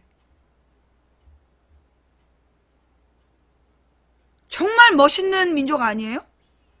100년의 저항. 정말로 쟤네들이 그동안 어떻게 했어? 어마어마한 물질과 어마어마한 폭력과 저희 6.25 전쟁 때 6.25로 인민군에게 총 맞아 죽은 사람보다 이승만이 쏴 죽인 사람 더 많잖아. 보도연맹 사건으로. 그렇게 죽이고, 박정희가 사형시키고, 전두환이 때려 죽이고, 그렇게 많이 죽었어. 일제 때 죽고, 이승만 때 죽고, 박정희 때 죽고, 전두환 때 죽고, 이명박 박근혜 때도 또 죽고, 그렇게 죽이고 죽였는데도 이 꺼지지 않는 저항의 불꽃, 꺼지지 않는 이 자주 민주의 정신, 진짜 이렇게 멋있는 이 백성이 이거 어디 또 있겠어? 에?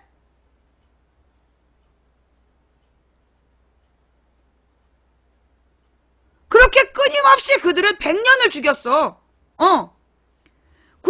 98년 동안 우리의 씨를 말리려고, 저항하는 사람들을 죽이려고 그렇게 씨를 말린 거야. 그러나 우리에게는 뭐가 있다? 유전자가 있다. 저항의 유전자. 잘하면 봐주고 못하면 갈아엎는, 이 우리에겐 저항의 유전자가 있었던 거예요.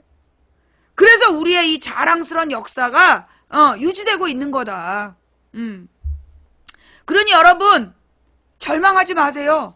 두려워하지 마세요. 여러분, 요즘에 이 탄핵이 기각될 거라고 지랄 연병들 하고 있죠. 그죠?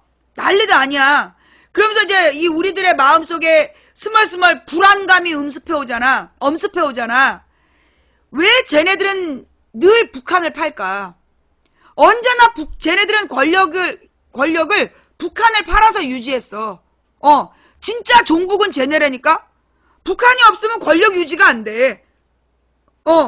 이제까지 이승만도 박정희도 전두환도 이명박도 박근혜도 북한이 없으면 정권 유지가 안 돼. 그래서 어떻게든지 분단체제가 유지돼야만 집권할 수 있는 애들이야. 그래서 실제로 김정일이가요, 김대중 노무현 대통령한테 참 못되게 굴었어. 노무현 대통령 모욕하고. 근데 박근혜한테 그렇게 잘했다는 거 아니야. 왜?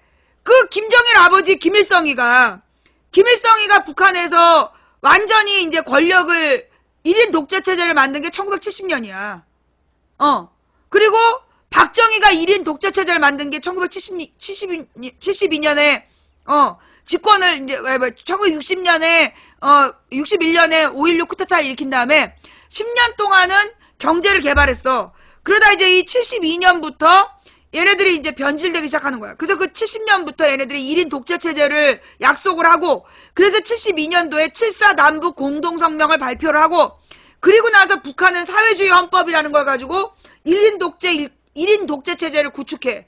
그래서 이제 그 김정일이를 세습자로 키우고, 박정희 또한 74년에 자기 마누라의 죽음을 근거로 해서 박근혜를 후계자로 키우면서, 그래서 이제 74년부터 유신 독재 체제로 1인 독재 체제를 키운 거야.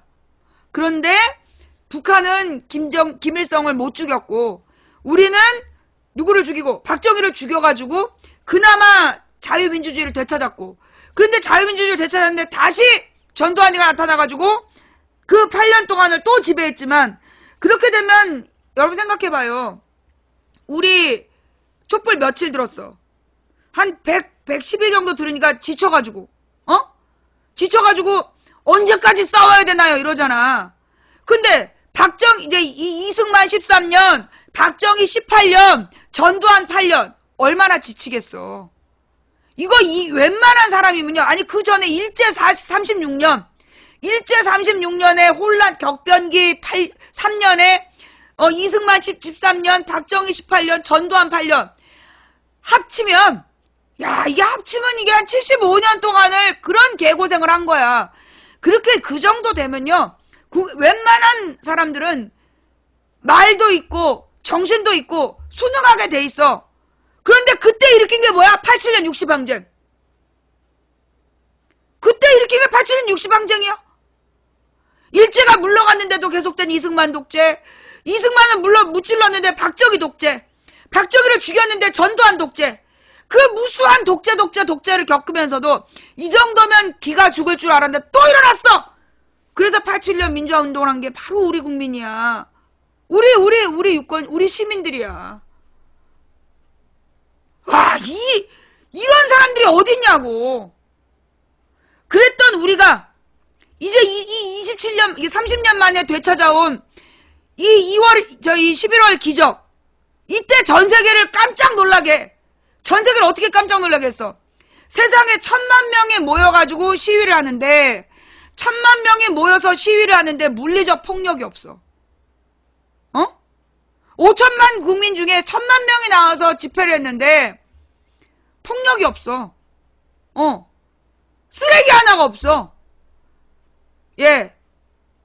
저 박근혜를 지지하는 애들은 여전히 모이고 가면 쓰레기 천지지만, 우리 이 박근혜를 무찔러야 되는 우리들은, 우리가 모였다 나간 자리에는 뒤끝이 깨끗한 거 아니야. 이런 나라가 없는 거야. 이렇게 평화적으로 촛불만 들고 세상에 이 권력을 벌벌 떨게 할 수 있는 민족이야. 전 세계에 우리밖에 없어요. 이 소름 끼치는 거 봐봐. 여러분 지금 소름 끼치는 사람 있어요? 전 세계에서 평화적으로 촛불만 들고 권력을 부들부들 떨게 한 건 우리밖에 없어. 이 얼마나 자랑스러운 민족입니까? 이 얼마나 자랑스러운 백성입니까? 그러니 우리는 자부심을 가질 만합니다. 우리는 정말 자부심을 가질 만한 그런 백성들이에요. 그래서 우리는 이길 겁니다.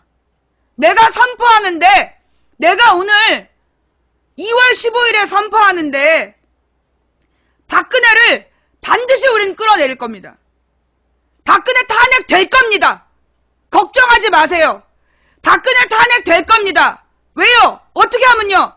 우리가 돌아오는 18일에 150만 모이고 25일에 200만 모이고 300만 모이면 박근혜 반드시 끌어내릴 수 있어요. 네, 장담합니다. 18일에 150만, 25일에 200만, 250만 모이면 박근혜 반드시 끌어내릴 수 있어요. 안됨이라는 애가 한 명 있구나. 네가 볼 땐 안 되겠지. 자, 어때요, 여러분? 이제까지 망치 부인이 선포한 거 어떻게 됐어? 다 이루어진 거 맞지? 망치 부인이 선포하면 다 이루어지는 거 봤죠? 이제까지 망치 부인이 선포했어. 다 됐어. 그죠? 오늘 선포합니다. 우리가 돌아오는 토요일에 150만 모이고 돌아오는 25일에 200만 300만 모이면 박근혜 반드시 탄핵됩니다.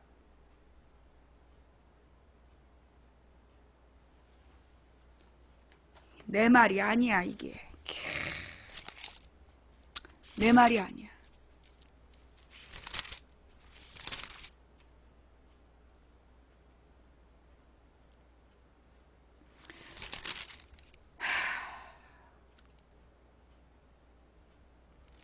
이게 여러분 이제 그 성경을 읽어보면, 예, 이제 성경책을 이제 읽어보면 무슨 얘기가 나오냐면, 성경의 마태복음에 이제 1장부터 읽다 보면 사람들이 이게 뭐야? 그리고 덮어요.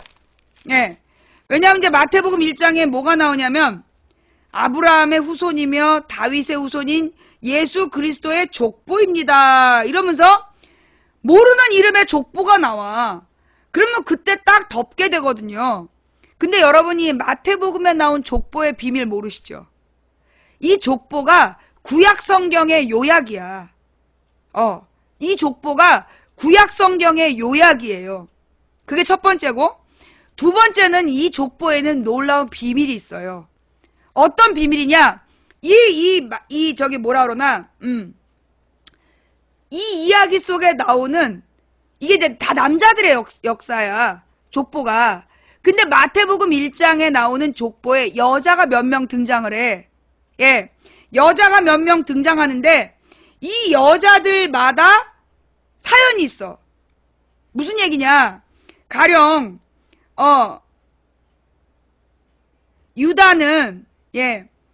유다는 베레스와 세라를 낳았는데 이들의 어머니는 다말입니다 라고 해놨어요. 여기서 다말이 누구냐? 유다의 며느리야. 그냥 족보가 아니라 이 다말이라는 여자가 처음 나오는 여자야. 이 여자가 누구냐 하면 자기 시아버지하고 애를 낳은 여자야. 깜짝 놀랍죠? 그 다음에 두 번째로 나온 여자가 누구냐면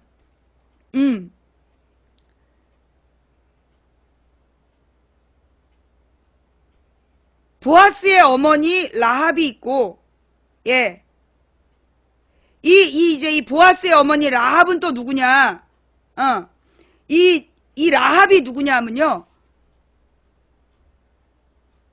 술집 주인이야. 이 라합이 누구냐? 창녀촌 주인이야. 그냥 일반 창녀가 아니라, 예. 일반 창녀가 아니라, 그 당시에 큰 유곽, 굉장히 큰 여행자들이 머무는 그런 이제 이 캐러밴 호텔에 여자도 이렇게 대주는 그런 기생 대빵이었던 여자야. 이 두 번째 나온 여자가. 세 번째 나오는 여자가 누구냐 하면, 룻이야. 그럼 이 룻은 누구냐? 일종의 포주였던 거죠. 그 다음에 이 룻은 누구냐 하면 이방 민족 출신이야. 이방 출신의 여자인데다가 심지어 과부야. 그런데 이 과부가 예수의 조상 할아버지한테 결혼을 해가지고 그러니까 과부는 원래 재혼이 안 돼. 근데 과부가 이 집에 결혼을 해가지고 시집을 와가지고 다윗의 아버지인가를 낳아요. 다윗의 할아버지인가를 낳아. 그래서 이게 다 다윗의 조상이야. 그러니까 이 마태복음에 나오는 여자가 넷인데, 첫 번째 여자는 소위 이제 시아버지하고 결혼을 이제 그 아들을 둘 낳은 여자. 두 번째 여자는 창녀. 그럼 이 창녀는 뭘 했냐면 그 당시에 이제 그 여리고로 와가지고 여리고를 점령하기 위해서, 그러니까 이게 이 가나안 땅을 점령하러 두 번째 점령군, 이제 그 정탐꾼들이 왔을 때 그 정탐꾼을 숨겨준 여자야. 그래서 이 숨겨준 여자를 그 정탐꾼이 나중에 구해주는 거야. 그래서 러브스토리가 되는 거예요. 그게 이제 이 라합이고, 그 다음에 이방민족 출신의 과부인데 이 예수의 조상이 되는 거야. 그 다음에 네 번째 여자가 누구냐? 밧세바야. 밧세바는 누구냐? 다윗의 부하의 부인인데 그 다윗의 아주 충성스러운 부하를 다윗이 죽이고 차지한 여자가 밧세바야. 그래서 이 마태복음 1장에 나오는 이 족보는 그냥 족보가 아니야. 우리가 알고 있는 여성은 남성에게 순종하고 일부 종사하고 일부 종사하는 순결한 여성들이라고 생각하잖아. 사실 이 성경의 마태복음이 얼마나 어마어마한 얘기인지 아마 이 부분을 이렇게 설명한 사람은 없을걸? 그치? 이거 아마 나 말고 누가 이렇게 얘기한 사람 별로 없을 거야. 예.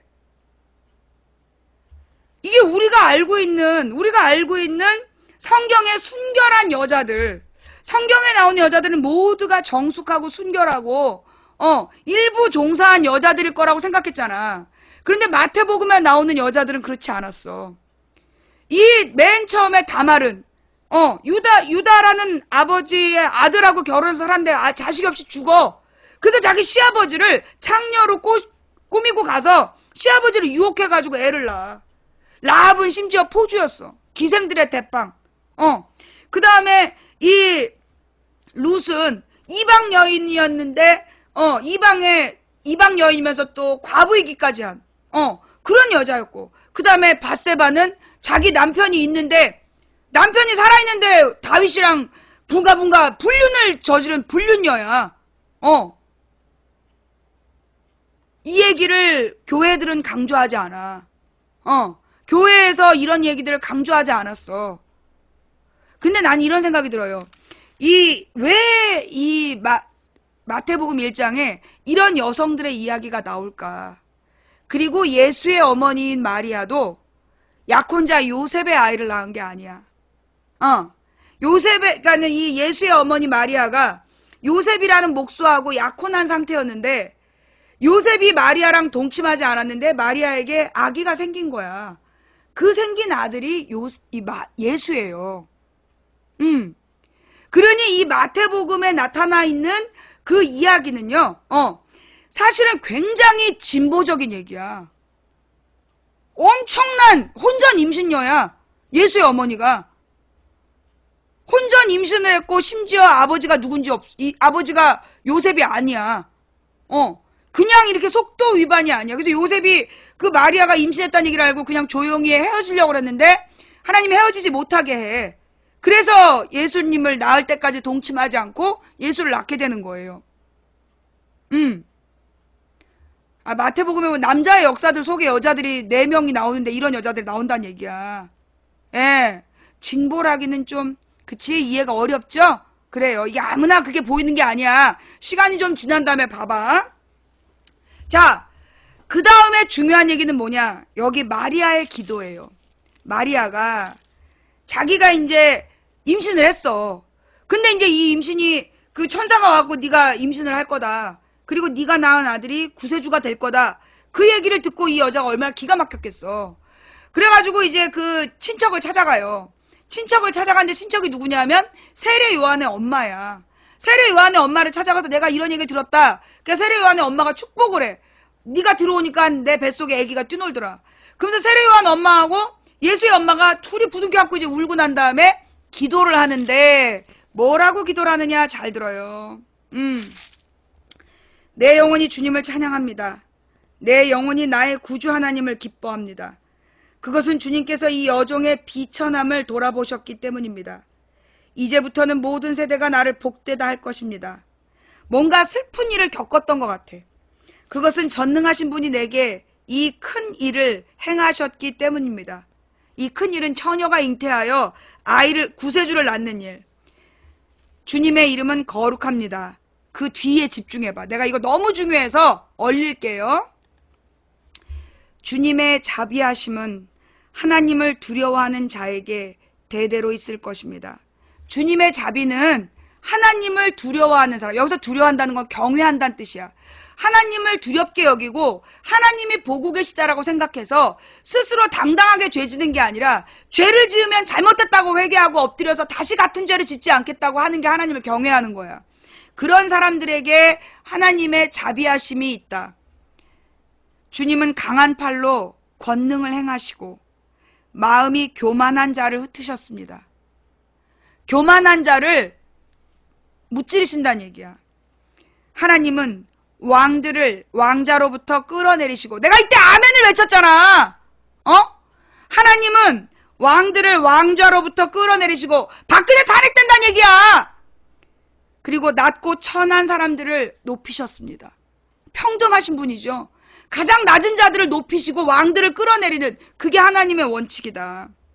굶주린 사람들을 좋은 것으로 채우시고 부자를 빈손으로 돌려보내셨습니다. 하나님의 원칙은 빈부격차를 줄이는 거야.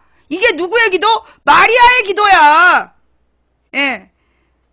주님은 자비를 기억하시며 주님의 종 믿는 백성을 도우셨습니다.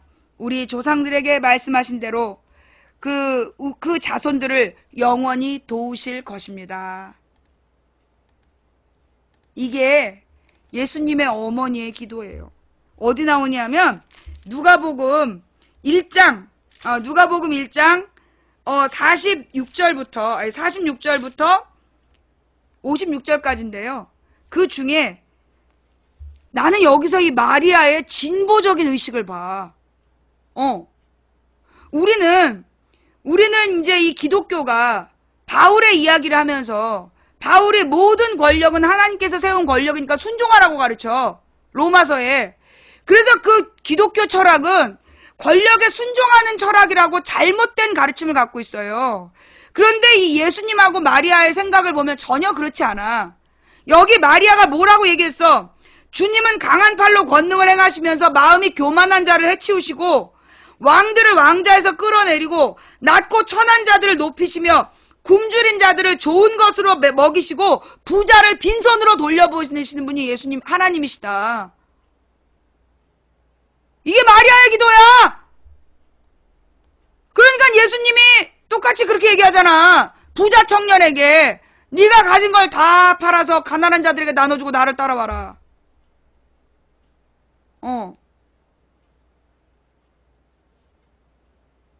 예수님의 철학이 나는 이 마리아에게서 나왔다라고 보고, 이 마리아가 바라보는 하나님은 이런 분이야. 공평하신 하나님. 좌우지간 내가 이 말씀을 통해서 깨달은 바는 탄핵은 된다. 어떻게 하면 우리가 18일, 25일 흐트러짐 없이 모이면, 흔들림 없이 모이면 우리가 정말 18일에 150만 그리고 25일에 300만 모이면 우리가 역사를 바꿀 수 있어요. 낙곰수 팬들만 나와도 낙곰수 팬들이 1000만 명 다운로드 받는다며. 안 그래? 낙곰수 녹음 파일을 1000만 명이 다운받았어. 그 사람들만 나와도, 그 사람들이 다 나오지 않고 300만 명만 나와도 역사를 바꿀 수 있어요. 여러분 많이 들어봤죠? 4.19 혁명 교과서에서 봤잖아. 그 다음에 5.18 뉴스에서 봤죠? 60 항쟁 뉴스에서 봤잖아. 그죠? 여러분이 그런 역사처럼 1919년 3.1운동, 그 전에 1895년 을미의병, 1905년 을사의병, 1907년 정미의병, 1919년 3.1운동, 그리고 독립운동들, 그리고 4.19 혁명, 5.18 항쟁, 60혁명, 이 모든 것들을 우리 교과서에서 봤죠? 여러분이 지금 교과서를 쓰고 있는 거예요. 우리가 지난 11월부터 이 2월달까지 겪은 이 일은 반드시 기록에 남을 거야. 역사적인 기록에 남는 거예요. 어떻게 하면 여러분이 동참하면. 제가 2015년 9월에 무슨 말 했냐면, 내가 막 울부짖으면서 하나님 우리를 불쌍히 여기시라고. 그때 박근혜가 막 국정교과서를 몰아붙이면서 어마어마하게 우리를 협박할 때였어. 그리고 망치 부인이 일심 패배, 일심 패소. 망치 부인이 그 국정원한테, 좌익 교수한테 민사소송 1심 패소하고, 그리고 박근혜가 국정교과서를 밀어붙이면서 완전히 무지막지하게 몰고 나올 때, 그때 내가 밤새도록 울고 하나님께 기도했을 때 하나님이 도저히 참지 못하고 이 산지를 내게 주소서라는 노래를 들려주시면서 그때 나에게 읽게 하신 말씀이, 이 싸움은 네가 싸우는 싸움이 아니라 내가 싸우는 싸움이다. 너는 대열을 이루고서서 내가 어떻게 싸우는지 보라. 그게 15년 9월의 일이었어요. 그날부터 오늘까지 기적이 계속되고 있는 거예요. 그러니까 잠깐 이 노래 한번 듣고 갈게요. 그날에 모세가 맹세하여 가로되 내가 나의 하나님 여호와를 온전히 쫓았은즉 네 발로 밟는 땅은. 이 노래가 2015년 9월 이 산지를 내게 주소서라는 싸움에나 출입에 감당할 수 있사오니 이 찬양을 듣게 된 거예요. 여호와께서 말씀하신 이 산지를 내게 주소서. 이 산지를 내게 주소서. 당신도 그날에 들으셨거니와. 이 산지를 내게 주소서라는 이 말은 누구의 말이냐면 갈렙의 말이에요. 갈렙은 누구냐? 이스라엘 백성이 12사람이 가서 이 하나님께서 약속하신 땅을 정탐하고 와서 10명은 저기가 우리 죽는다. 저기 애들이 너무나 막강해서 우린 죽을 거다. 우리는 메뚜기 떼와 같다. 라고 얘기할 때 여호수아와 갈렙만이 아니다. 저 땅은 하나님이 우리에게 주신 땅이다. 그러니까 우리가 가야 된다. 라고 얘기했던 그 갈렙이 그 10명 때문에 하나님이 그 10명과 나머지를 다 죽일 때까지 40년 동안 광야에서 헤매게 하시고 40년 만에 다시 여호수아가 그 약속의 땅으로 다시 갈 때 가장 막강한 적들이 있었던 그 산악지대를 아무도 안 가려는 거야. 어떤 장군들도 그 땅은 무서워서 피하는 거야. 그때 늙은 장군 갈렙이 나타나서 내가 그때나 이때나 힘이 똑같다. 그러면서 친구 여호수아에게 나를 그 땅으로 보내라. 여호와께서 함께 하시면 그날의 그 약속대로면 내가 저 땅을 취하리라. 그리고 하나님께 기도하는 거야. 이 산지를 내게 주소서. 이게 바로 갈렙의 기도였던 거예요. 여러분, 우리가 촛불을 들고 우리의 촛불 집회, 어떤 분이 그러는 거야. 그러고 보니까 촛불이 대열을 이루고 서서 하나님이 어떻게 싸우시는지 본 거 아니에요? 그 말이 맞지 않아요? 너희는 대열을 이루고 서서 내가 어떻게 싸우는지 보라! 하셨던 그 말씀대로 우리는 그냥 촛불만 들고 그 자리에 서 있었는데 그때 하나님께서 이 기적을 이루어 가시는 거예요. 18일날 더 많은 사람들이 나와서 이 기적을 목격하시기 바래요. 25일에 더 많은 사람들이 나와서 하나님이 이 땅을 얼마나 사랑하시는지 그 기적을 목격하시기 바래요.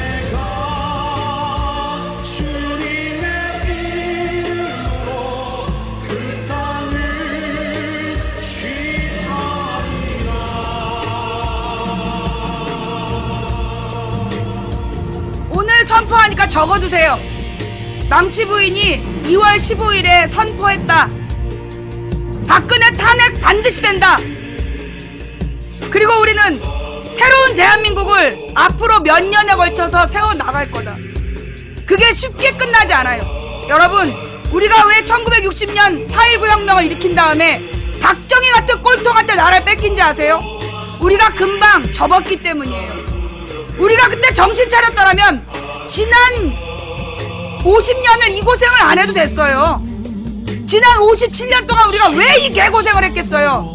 1960년에 4.19 혁명 일으키고 혁명을 일으키면 다 된 줄 알았어. 이승만만 끌어내리면 다 된 줄 알았어. 아니라는 거죠. 박근혜 끌어내리고 그걸로 끝이 아니라는 겁니다. 우리가 지금부터 10년만 정신 차리고 다시는 이런 일이 반복되지 않는 새로운 대한민국을 건설하려고 할 때 우리가 죽 서서 개 주는 역사가 반복되지 않는 정말 멋진 새로운 역사를 쓰게 될 겁니다. 우리는 이제까지 죽 서서 개 주는 역사를 해왔어요. 4.19 혁명을 일으키고 박정희한테 나라를 뺏기고, 5.18 항쟁을 일으키고 전두환에게 나라를 뺏기고, 60 항쟁을 일으키고 노태우가 대통령이 되는 죽 서서 개 주는 역사를 우리는 이제까지 겪어왔어요. 이제 다시는 죽 서서 개 주는 역사를 반복하지 않겠다는 결의와 각오를 가지고 토요일날 모입시다. 이제 두 번의 촛불로 박근혜 시대를 종지부찍고 새로운 대한민국으로 나아갑시다. 여러분이 나오시면 가능한 일입니다.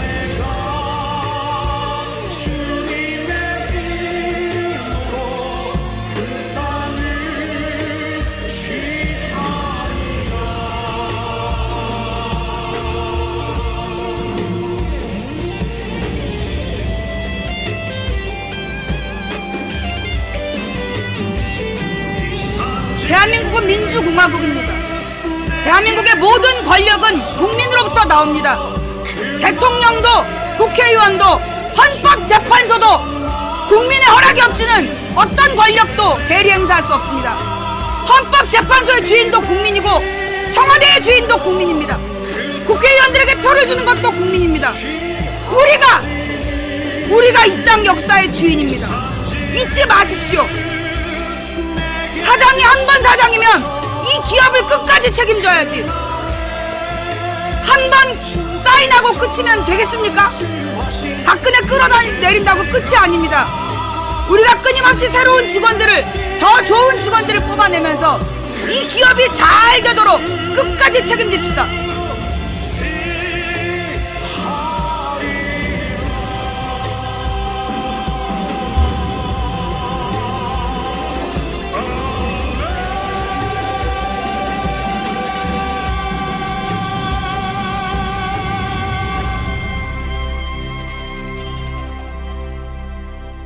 이럴 때 꼭 초를 치는 인간들이 있어요.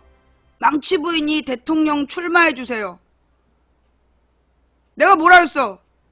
나는 태생이 마님이야. 내가 왜 머슴질을 하니? 나는 지시를 해야 돼. 그 머슴은 말 잘 듣는 애를 시키는 거고, 내가 지금 대통령 하면 국회의원은 누가 할 거야? 내가 대통령도 감시해야 되지. 국회의원도 감시해야 되지. 시장, 도지사도 감시해야 되지. 시의원, 도의원도 감시해야 되지. 내가 얼마나 바쁜데 대통령을 해. 이것들이 정신머리가 없어. 너는 나 없어도 누가 무슨 짓을 하는지 제대로 볼 수 있어? 뻑하면 덩다리가 돼갖고 이리 우 저리 우 그냥 몰려다니면서 나더러 왜 대통령을 하래? 니네가 나 없으면 길이나 찾을 수 있어? 지금부터 우리가 한 20년 정신 바짝 차려야지. 우리가 노후에 잘 얻어먹고 산단 말이야. 그러려면 내가 여기서 20년 동안 어떤 놈이 대통령이 되든 너 일로 와 이 시골로 막 이러면서 그냥 뒤통수에 벽돌 꽂는다고 협박질을 하면서 그렇게 망치 부인으로 살아야지. 그래야 니네 노후가 편할 거 아니야. 니네 노후가 편해야 사회가 안정이 되고 내 후손들이 부담 없이 살아갈 거 아니야. 나의 이 장대한 계획을 위해서 그 쓸데없는 얘기 좀 하지 마. 어디다 대고 마님더러 머슴질을 하래. 내가 진짜. 그리고 내가 그랬잖아. 내가 대통령에 나가려면 14번 감옥 갔다 와야 된다고. 적어도 이 땅에서 대통령이 되려면 뭐 순실 같은 친구가 하나 있다든가 아버지가 독재자라든가 아니면 전과 14범은 돼야 되잖아. 내 순실 같은 친구가 없어요. 그냥 우리 아버지가 독재자가 아니었어. 그 다음에 이제 그러면 내가 도전할 수 있는 건 뭐밖에 없어. 내 손으로 할 수 없는 거라면 내 스스로 할 수 있는 전과 14범에 도전하는 거. 앞으로 선거법 위반 13번만 더 하면 내가 이제 그래갖고 감옥 한 13번만 더 갔다 오면 그 다음에 내가 대통령 출마할 테니까 그때까지 기다려. 그러니까 이제 그 전에는 나더러 대통령 해주세요 이런 쓸데없는 얘기 하지 말고. 자, 오늘의 뉴스로 들어갈게요. 자, 이 노래 나오면 끝나는 거 아닌가요? 아니야. 자, 여러분 방금 여러분께서 들으신 노래는 이 산지를 내게 주소서. 예. 이 산지를 내게 주소서라는 노래이고 김종찬 목사님이 부르신 노래입니다. 예. 자, 오늘의 본론 지금부터야. 지금까지 인트로였어. 예, 지금까지 인트로예요. 예. 많은 분들이 그 망치 부인의 인트로를 보면 망치가 보수구나라는 걸 알 수 있죠. 예. 망치가 진정한 보수예요. 이 땅의 보수. 예, 보수의 뜻도 모르는 것들이 보수로 돌아다니는데, 아유, 걔네들의 보수는 뭐 고친다 할 때 보수야. 대가리를 고쳐야 돼. 예. 망치 부인은 진짜 이 민족적인 긍지를 지키고 보호하는 보수죠. 예, 진정한 보수 망치 부인입니다. 자, 오늘의 첫 번째 이야기는 이 김정남 사건으로 갈 것 같았죠? 원래 이제 오늘 제목이 김정남이면 오늘의 엑소는 김정남이야. 오늘의 엑소는 김정남이니까 어떤 교수님이 수업 시간에 인터넷에 떠도는 얘긴데, 이 나라를 좌지우지하는 막강한 그룹이 있다. 막 이 그룹이 굉장히 많은 손을 뻗치고 있다. 이 그룹이 누구냐? 그러니까 엑소라고 누가 했다는, 예, 그자 롯데그룹이죠? 라고 했다는 얘기가 있어요. 예, 어쨌거나 여러분 오늘의 엑소, 예, 오늘의 엑소는 예, 김정남이야. 오늘의 엑소는 김정남이고 김정남이 나올 때까지 기다려. 자, 엑소 싫어. 야, 근데 말이야, 그 엑소 싫어라고 얘기하는 애들 보면 좀 찌질해 보여. 여친이 엑소 좋아하나봐? 예. 꼭 보면 말이에요. 우리 신랑이 우리 딸내미가 미안하다, 사랑한다인가? 아니야, 그게 아니라 뭐였지? 미안해, 사랑이야? 왜 조인성 나오는 거? 송혜교가 이제 조인성한테, 오빠 왜 나한테 뽀뽀했어? 그러니까 이제 조인성이, 내가 널 사랑하니까! 그 얘기를 할 때 옆에서, 뭐래더라? 뭐라고 쌍욕을 했는데? 지랄한다 그랬던가?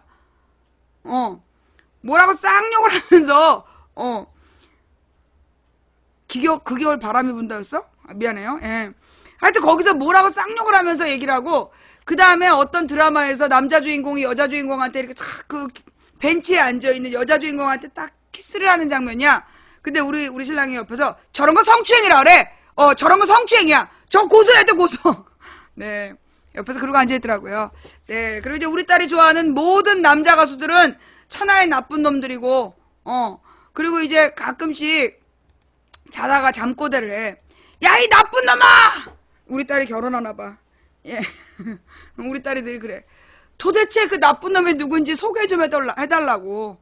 나도 못 본 그 나쁜 놈 좀, 소개 좀 해달라고. 네. 자, 이렇게 해서 누군지 모르는 나쁜 놈을 기대하고 있습니다. 원래, 사위는 장모 사랑이야. 알지? 걱정하죠. 우리 신랑이 말로만 저래도 잘해줄 거야. 나는 그냥, 우리 신랑이 어디 뭐 사랑하는 남자다 데려오면, 그냥 그 라푼젤의 남자 주인공처럼 하나만 실험해 볼 거야. 배를 꾹 쑤셔봐가지고 스스로 붙나 안 붙나. 스스로 붙으면 나는 결혼을 허락할 생각이니까 걱정하지 말고 도전해. 응. 자, 다음 이야기. 예, 이제 오늘의 본론으로 들어가기 전에 인트로가 아니라 간단한 뉴스. 자, 내일! 예, 자, 공지사항 나갑니다. 예, 내일 낮 2시, 예, 내일 낮 2시, 안산 기억 저장소에서 망치 부인이 세월호 특집 방송 시작합니다.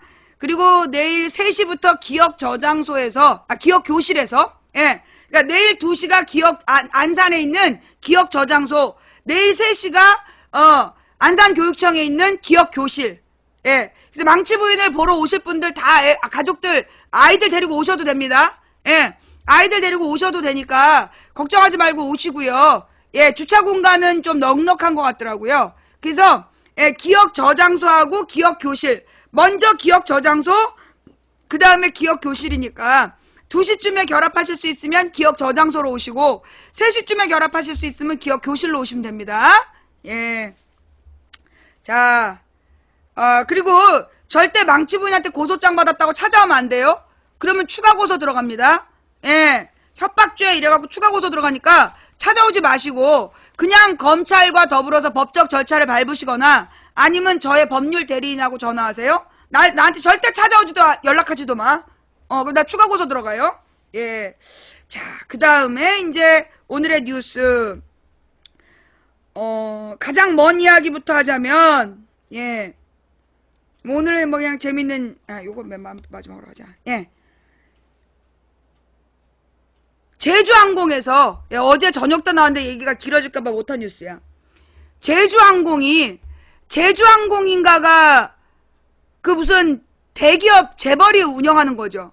애경 계열사라는 것 같은데, 애경이 또 어떤 재벌하고 연관되어 있을걸? 그죠? 그 제주항공이라는 게 우리나라 무슨 재벌하고 연관되어 있어.